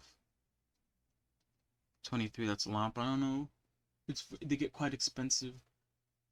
And I don't know if them being a 5-star makes it even more expensive than it would be with a 4-star. I could understand though. I want to get these break effect ones first though. Oh, fuck! Oh shit, I need to get it at level 80, are you kidding me? It's fine, I could just do the math in my head. Okay, so this one adds 10%. This is rounded down. Or let's round it up actually. 11% break effect. Okay? Right now, I have 163. 163 plus 11 is 174. So we're literally missing 6%. I think a little bit more. 7% break effect to be able to get the max use of this specific bonus ability, giving us a maximum of 36 extra damage to all my allies. So I forgot which relic I have that could be probably replaced with a better one. This one, no, 25% is really high. 16, 11 maybe? 12, 23. This one, 100%. But like I said before, energy recharge ropes are really hard to find. I could like spawn or make some using the whatever it's called, the synthesize, but I'm not gonna do that right now. However, I should probably keep note, because all I need 6%. Once I get like level 80 and get that one trace, I need literally like 6%. Or I guess if you're counting the how much I would lose from the rope, I need like about 11, 12 break effect, which I think means that I only have to hit it like once or twice. Hit it once or twice and I'm like perfect, you know? Which is really good. I got really lucky with her. I'm really happy that I basically like perfected her kit for the most part. Some things could be better, but the fact that her break effect is 180 is pretty crazy, I think. Anyway, sorry. Enough like gassing her up and yeah, because look at this. Oh, so many. And I only got it to level 9. She needs 14 more. Crazy. I do have a lot of these, whatever it's called, Trailblazer Power Blemisher. I'll use 4. Whoops.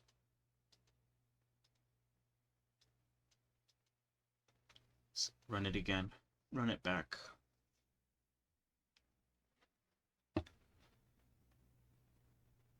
But yeah, like I was saying, thinking of themes for, I guess, even though, like I said, when I made the list of New Year's resolutions, I'm not a VTuber.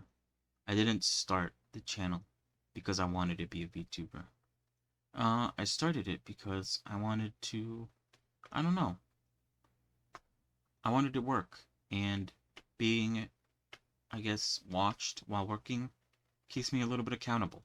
And also people come in and they ask questions and I help them, like today, with Silent Scream, which is really cool. And then I have people who are more experienced than me, like Atlas, who gives me tips, and that's also really cool because I don't think I'd be able to get that personalized tips if I didn't stream, which is also really cool. And yeah, I guess kind of the also reason why I post on Twitter is kind of like a bit of a diary, I guess, a bit of a progression, sort of pics or I guess videos in this case of my skills in this sort of, I don't know, I was about to say profession, but I don't know if I would call it that.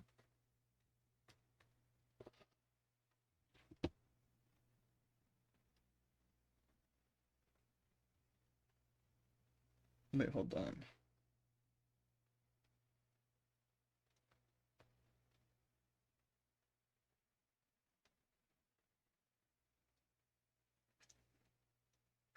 But anyway, like I was gonna say, I've enjoyed my time streaming, and I don't see myself stopping anytime soon. But But yeah, the reason why I brought that up, sorry, is because entertainment value on the stream, increasing that. Motion Studio might help me with that. Although to be fair though, the games that they have in there already are kind of not really the kind of games that I really care about. They have a wheel spin, which is like whatever. Like I guess if I could figure out like interesting sort of like things you could win from spinning the wheel, then maybe it'd be fun. But other than that, it's kind of boring. Um, what else do they have?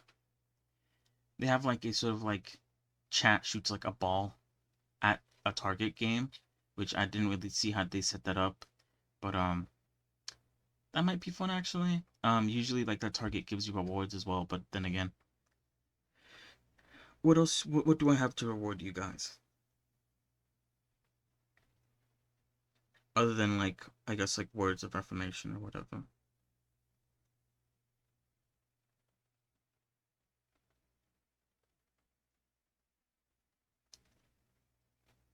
And then I don't remember any of the other games they had. Um, but then at that point it'd be like I had to make my own games. And then at that point I don't really know. I think they showed off kind of like a bit of like a board game that you could play, but they didn't actually show you how to set it up, or I don't even think it's in. I think it's like a custom thing that they made and showed off as kind of like a hey, look at the custom things you can make. You can make a board game. That one does seem interesting, mostly because it reminds me of like some videos that I saw on TikTok a while ago of like someone making a board game for his friends.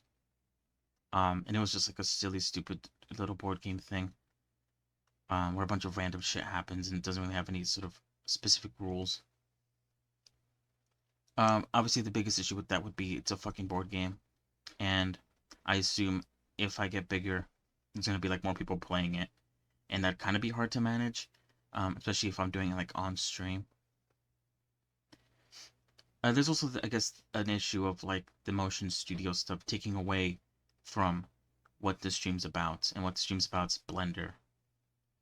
So I don't want it to. I don't want like any additions to be like too distracting, I guess. I guess that's the issue.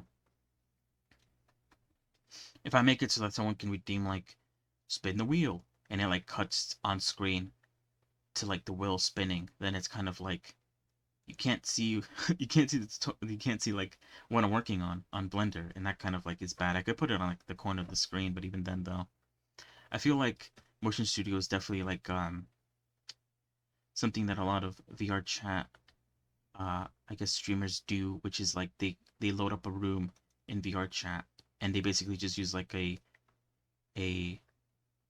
uh like a 3D bodysuit skin, whatever it's called, to sort of move around inside of the room in VR chat. That's kind of how I see it, Motion Studio, but I think it's a lot less, I guess, free. Or maybe it uses cameras instead of like, I don't know. I guess it gives you an option to make more settings than you probably would have with the chat, but I don't know how much support Motion Studio has of like being able to control your 3D model using like some sort of suit or something with some tracking. Is it maybe the extra live features could work in the avatar area?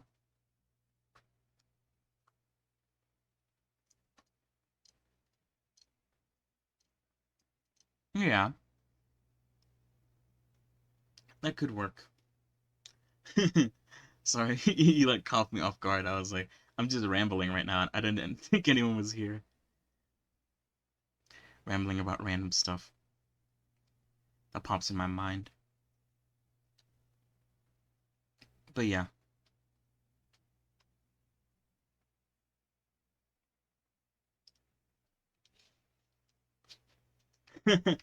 You're good.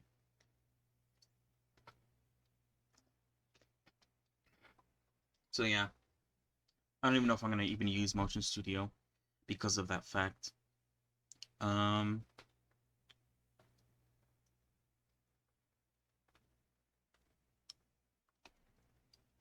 that is true. I guess I am talking about like the design of my channel, which I could see how that's interesting.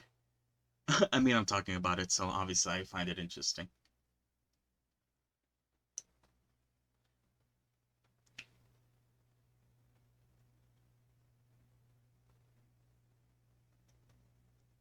But yeah,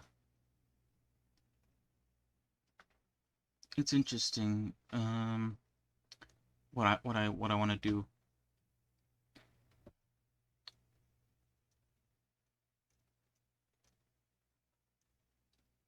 I think the options of being able to do stuff will open up once I get the ability to use channel points, or I guess the viewers get the ability to use channel points, because then you could redeem stuff, and then things can happen on screen or something.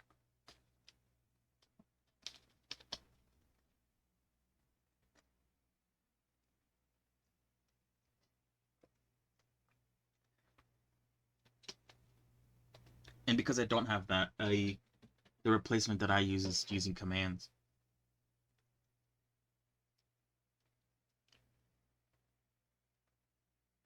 But yeah, hmm.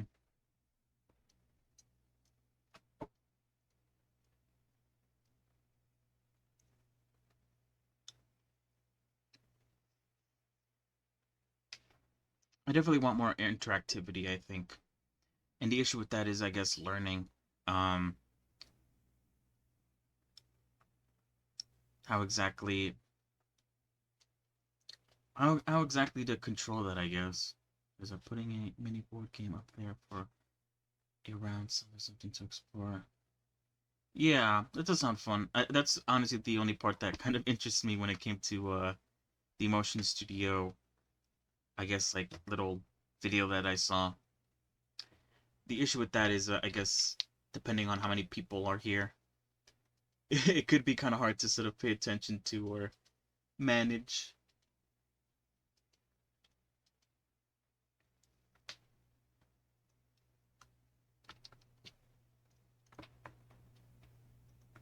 But yeah, like I was saying, I don't know exactly how the Twitch API, I guess, works. Um,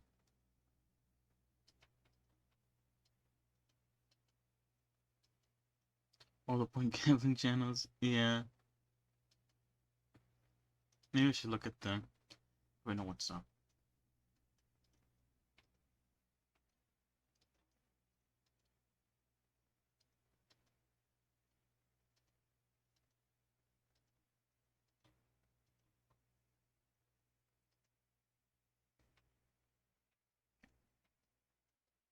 Another option they showed was, I guess, kind of like a pachinko machine, which sounds alright. I remember I used to watch someone back in the day who'd play like a marble game, and the winner would get like a gift sub or something. Not that I could give subs at all, but yeah, okay, that's good. All right, been a lot better actually.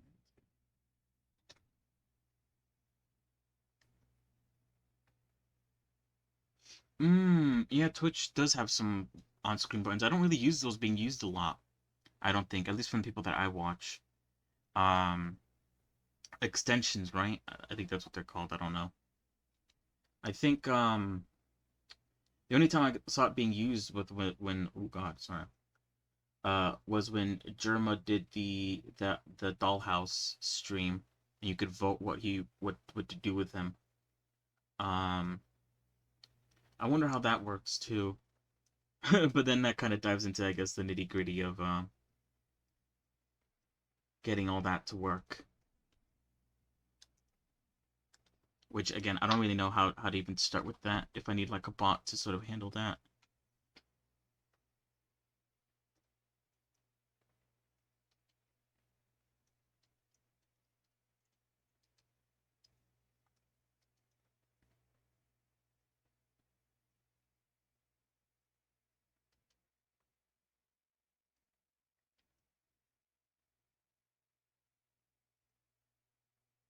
But yeah, letting chat be able to, I guess, play little games.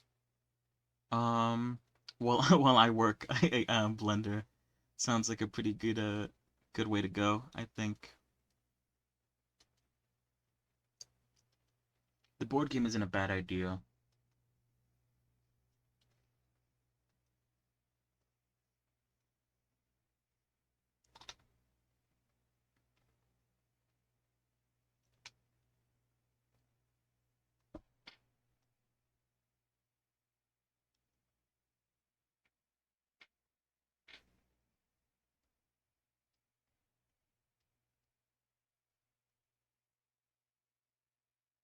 I don't know.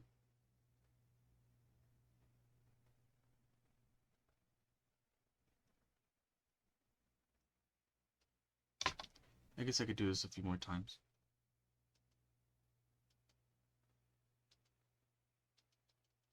I'm not too tech savvy when it comes to APIs.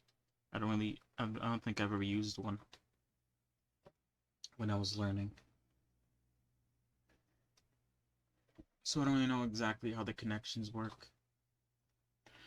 Let's see, on the other channel I follow, there's someone working on a node-based OBS control / maybe Twitch integration tool. Could ask around about that.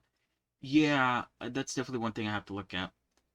That's exactly what I wanted to do back when I brought up this idea, was connecting Twitch to OBS so that Twitch commands, or I guess redeems, could trigger something to happen on OBS.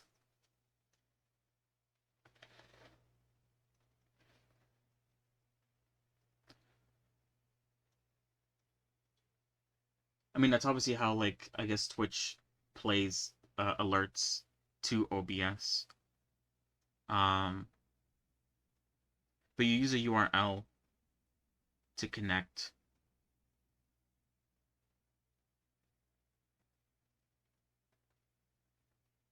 That sounds interesting. A node-based OBS control. Sounds interesting. Node-based geometry nodes? Immediately what comes to mind.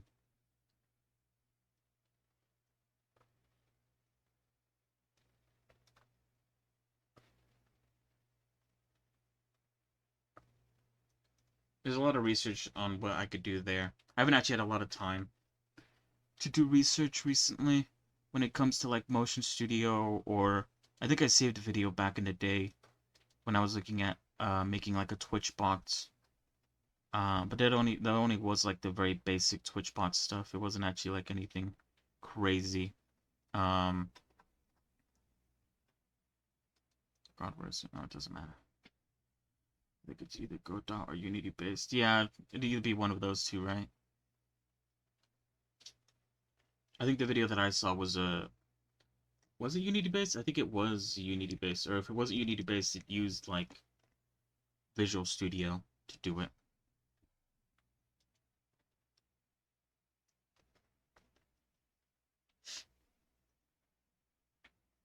But then I think there has to be a way to like store information, right? Like I want to be able for like my chat to sort of have like a bit of stored information. The bot would be able to sort of recognize, especially if you think about like a board game. It should be able to remember where you are on the board, I guess. And at that point, am I just making a game? Like a Twitch integrated game? I guess that's kind of like something else I could look at as well. How games use Twitch integration. Um,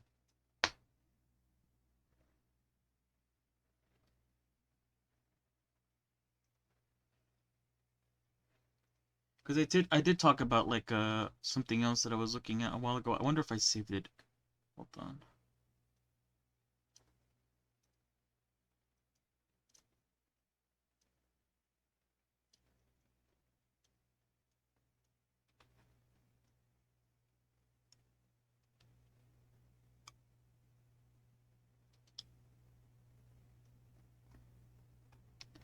Yeah, stream avatars, which is kind of like a different thing. I was thinking of like sort of trying to figure out how they made it so I could bake it myself. Oh, what the fuck? Sorry, my turtle decided to jump off its little basking place into the water. But yeah, sorry, like I was saying, finding out a way of how to implement it myself, even though I think it's like $15. But be more customized. I think the best will come through Twitch API, but then the rest of it would run locally and you'll just pipe the window to OBS. Yeah.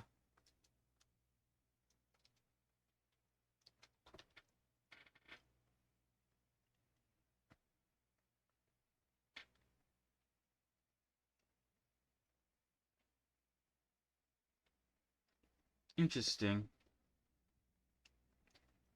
It's like another thing I could put on a list, I guess, the things I could do.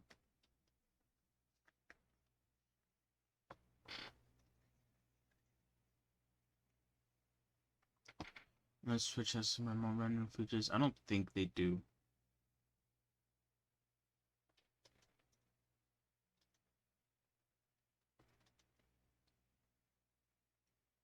Just see here on my dashboard, Twitch handles alerts. You can do alerts.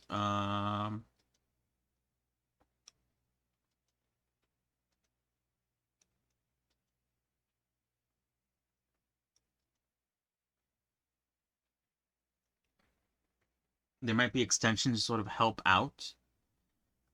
With that, I guess to add a bit more.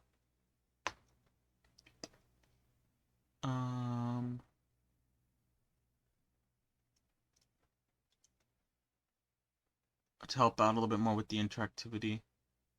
I could look at these extensions. There's a few here that I could probably look at.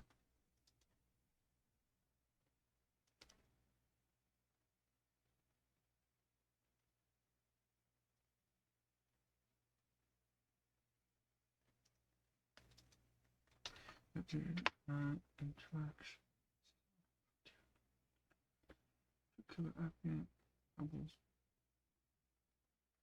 Yeah. Be interesting to think about it.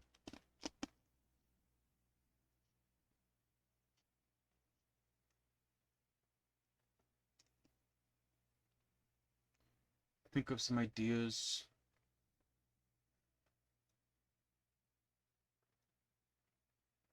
Yeah, right. It is very much a weird media.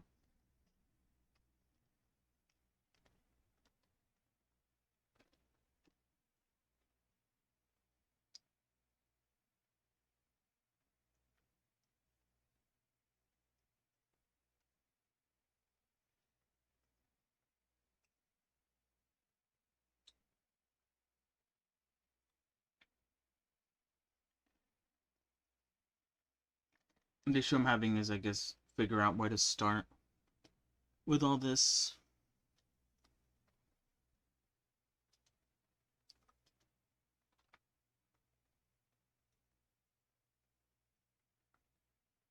Like, I haven't really looked too much into Motion Studio, so if I want to learn more about Motion Studio, I could start there. I could start out with these extensions here that are available to me on the Twitch dashboard.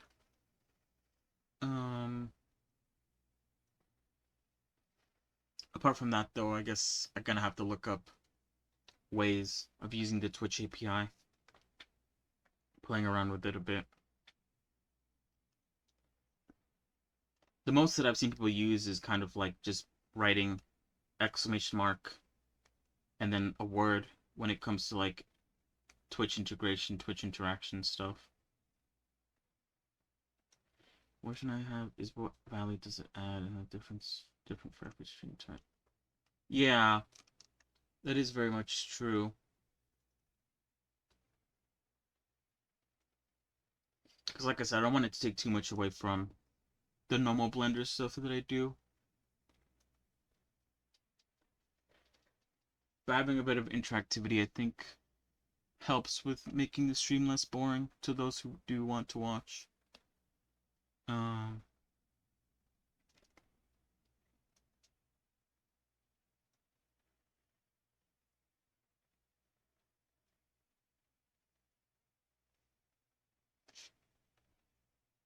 So it's odd. I don't know.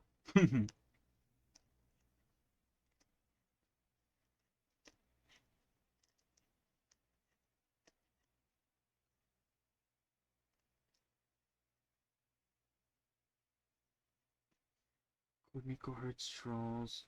Arcadian ones. D&D for audience. It's covered with all the fun art. Yeah, that's cool. I guess I should think of something that I could do for audience requests. Yeah. Oh, for guests. Oh, okay, yeah, that makes sense.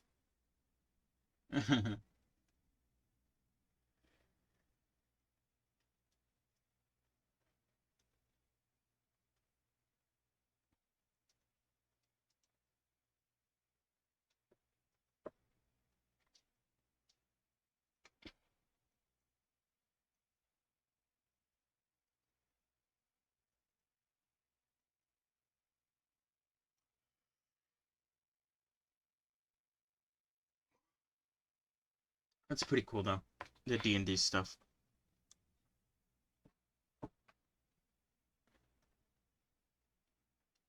That's a bit of kind of like a passive crowd interaction with people, I guess, interested with the stuff you're doing, that they personally go out of their way to, I guess, interact with you, making fan arts and stuff.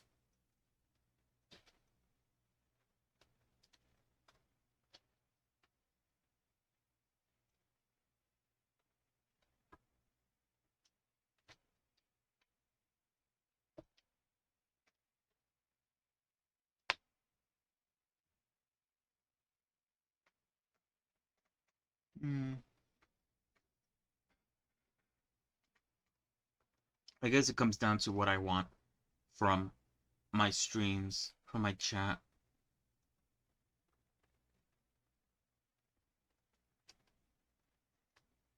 And I guess it is an art stream, so most of the people who come in here are interested in art in some way or another.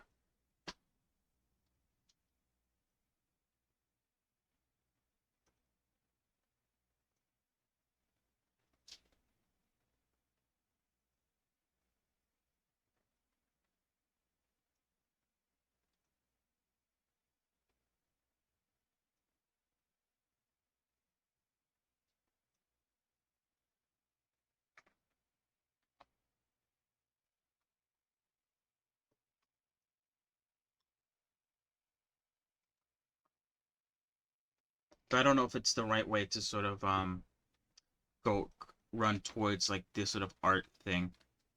Um, because like with the D&D stuff, like the focus of the stream is D&D, and people can make art. Wait, where is it?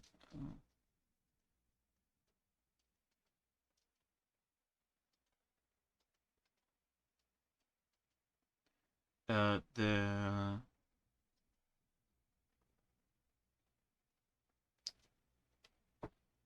they don't outright tell you like, hey, please make art and stuff like that. So I don't know. We talk about ad interaction, but it's almost never defined what it should be or what would be good for the stream. Yeah, I guess that's kind of what I'm doing.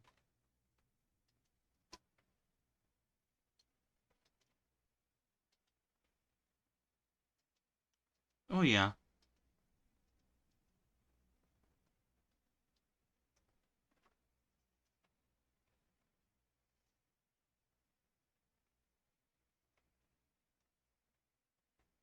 I mean more like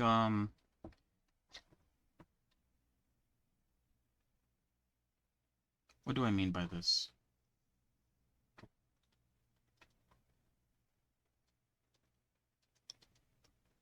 Mm, mm, mm, mm, mm, mm, mm, mm, mm.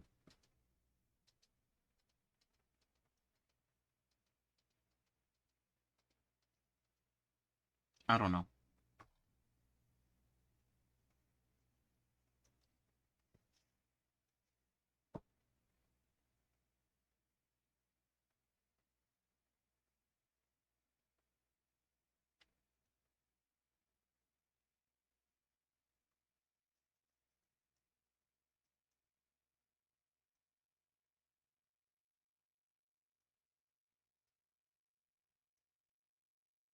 Yeah, I don't know.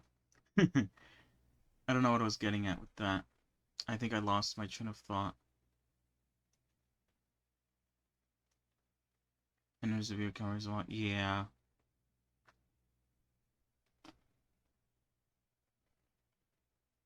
Some interactive stuff could require or could need a lot more viewer interaction. And if there isn't that many viewer interaction, it kind of has a chance of falling flat on its face.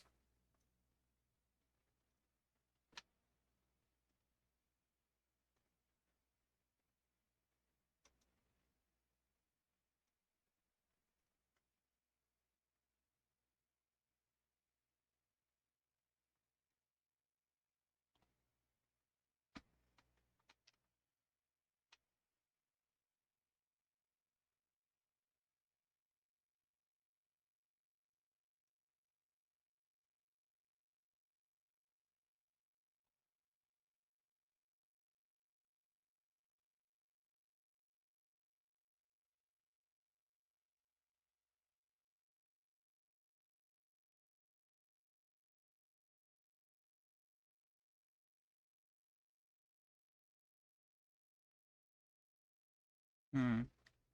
Yeah.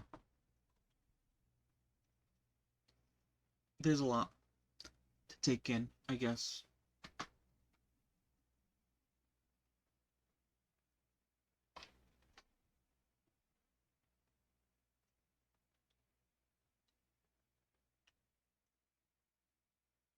I'll have to take some time off stream, I think, to sort of think of some ideas and try to execute them.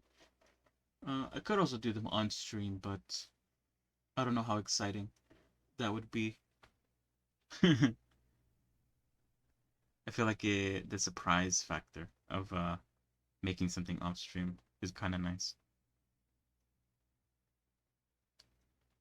Yeah, it is 100% an open question.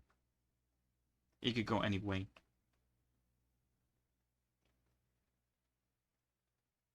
Yeah, I guess you're right.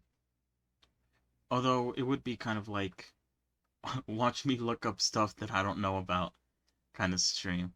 And it's kind of like, I don't know if people would watch that.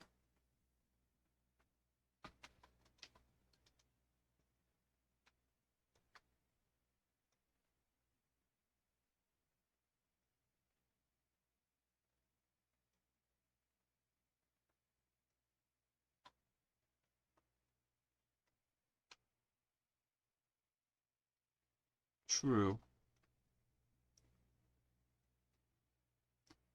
Never know.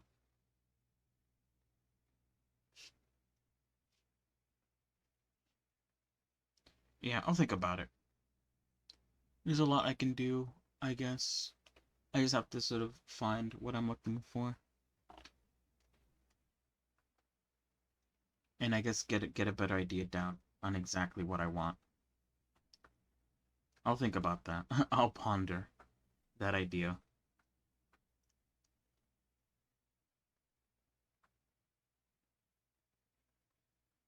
Zushim is now hitting a fairly narrow demographic. Yeah, right. It's hitting what, like people who watch Blender streams. Most likely Blender people.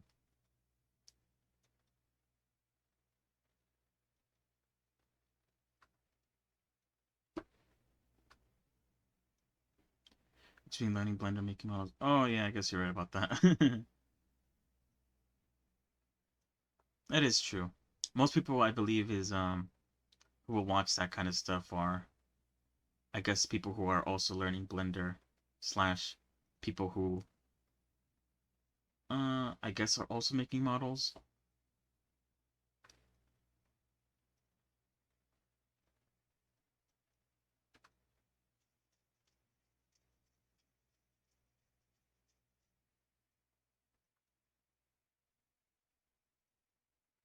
That's why I think it's a good idea to have like a bit of a gimmick to attract people who normally wouldn't come here because they're learning Blender or because they're making models in a 3D software.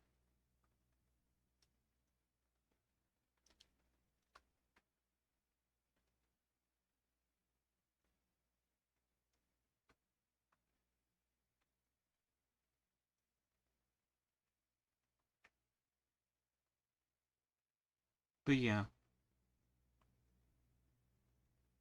I'll have to figure it out. I'll think about it. It's probably going to be tied in also with I guess like the New Year's resolution of like creating a sort of VTuber model slash sort of VTuber aesthetic for the channel. Yeah, some community building. Collabs are quite good. I don't know if I could collab with anyone. That'd be kind of weird. I wonder how that would work. Some community building. Hmm.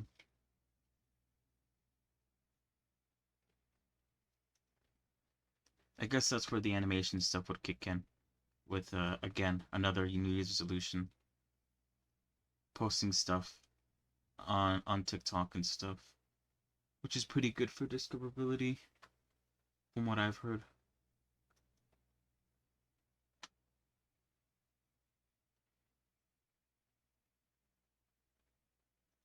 You could make your models for tubing and change it when you make more. Yeah.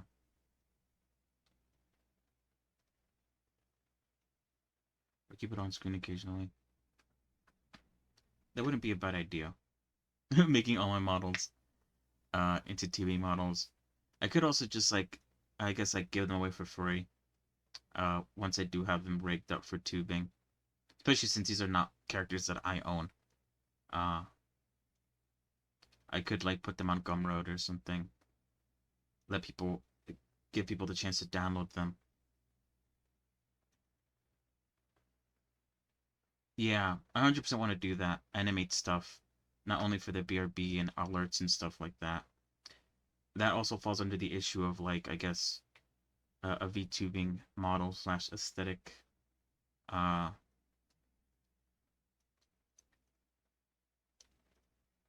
I don't know if you were here when I talked about it, but most VTubers seem to have like a sort of theme around them.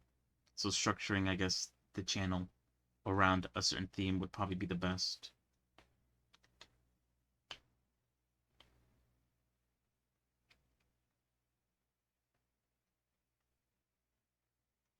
Even though, like I said, I didn't start off wanting to be like a VTubing channel kind of thing, but um, it is a New Year's resolution, and honestly, it might not be a bad way to get eyes to look.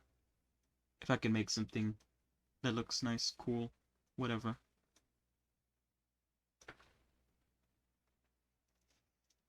But yeah, animating something.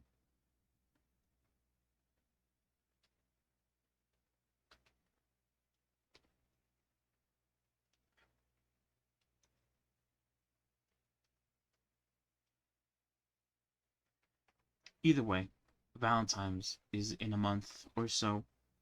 I should probably start thinking about stuff for that.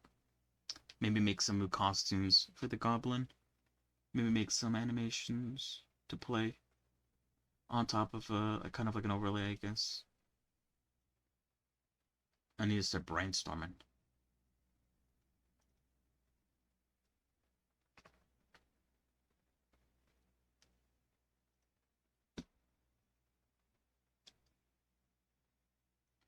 VTubing is kind of a one-person entertainment show. I wouldn't hop into pure VTubing very easily.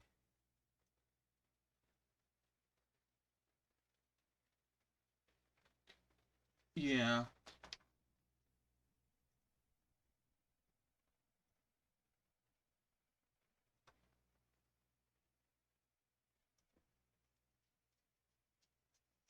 Yeah, either way, if I do go the route of, I guess, like a VTube kind of thing, I don't plan on, like, creating a character and sort of acting out. I think that most people do that. Because I don't think I'd be able to keep that up. That sounds weird to me, at least. But then on-screen avatars are different. Yeah, I mean, I don't really have to go the route of VTubing. I could just have an on-screen avatar. Most people would probably still call me a VTuber, but at the end of the day, it doesn't really matter.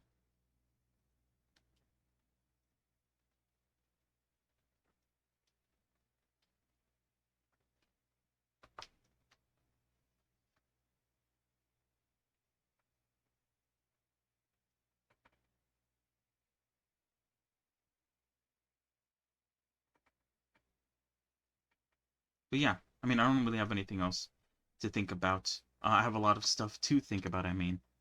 But, I don't think I have anything else. Sure, the model is a BT model. Play, but it's different from role playing. Yeah, it is very different. I don't plan on doing any role playing kind of VTubing stuff. I just plan on having a model and maybe having certain stuff be centered around it, but I'm not gonna play a character. That's for sure.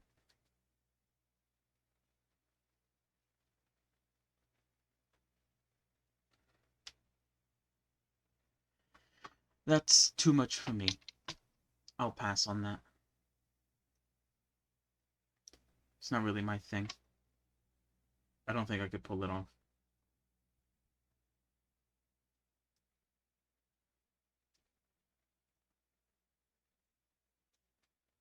The avatar is basically just there to be kind of like an eye catcher, more than like a persona that I play, I guess.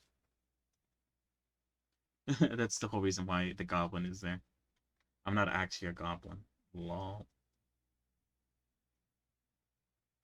But you know, it attracts people. People come in and they're like, nice goblin, dude. And I'm like, yeah, thank you.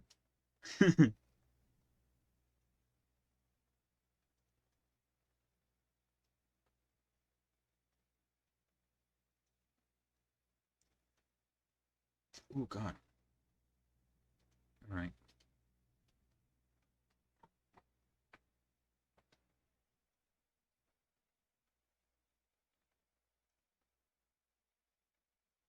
Or if I was shooting, but I'd probably make a lot of. Yeah, right. I mean, you can, right? If you can, why don't you? Kind of thing, you know? You have the power.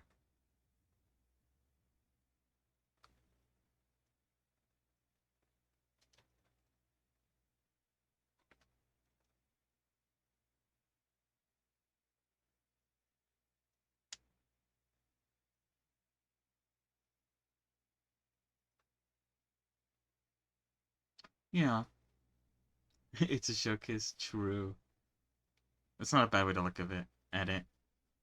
Showcase of your models. Kind of like self-advertising. And it's for interaction, yeah. I should think of it more like that.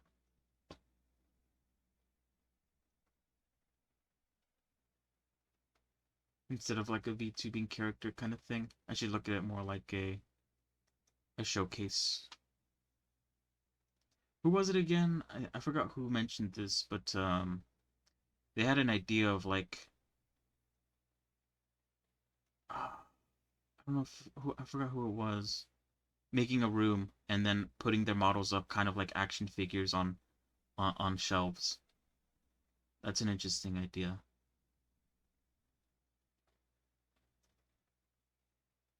Now that would really be a showcase.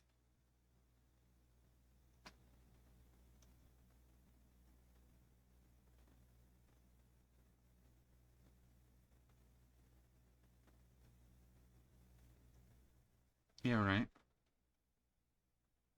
I guess that's where Motion Studio would come in. Since you have the different camera angles, you can make one camera go zoom into like a cabinet or something, and then all your models are there, just shrunken down to be kind of like almost doll-like. Ideas, ideas. Ooh.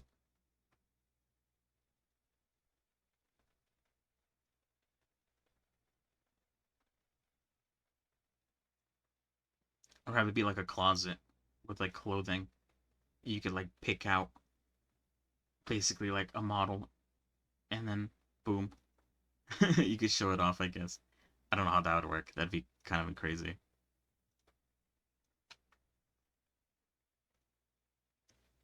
But yeah. Um a lot to look into. I'll see what I can find. I say that a lot, and a lot of times I don't actually look at anything. But it will 100% always be in my mind.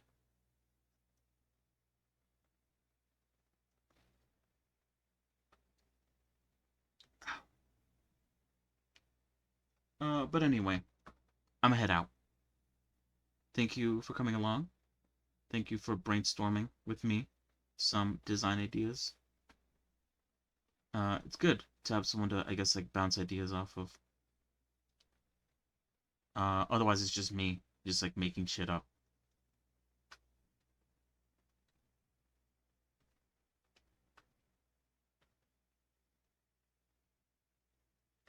I'll try my best to sort of look at some stuff.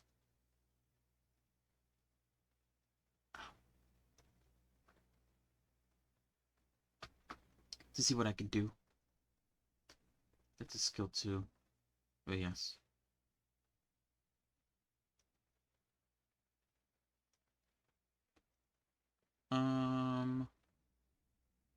Yeah. I'll see what I can find.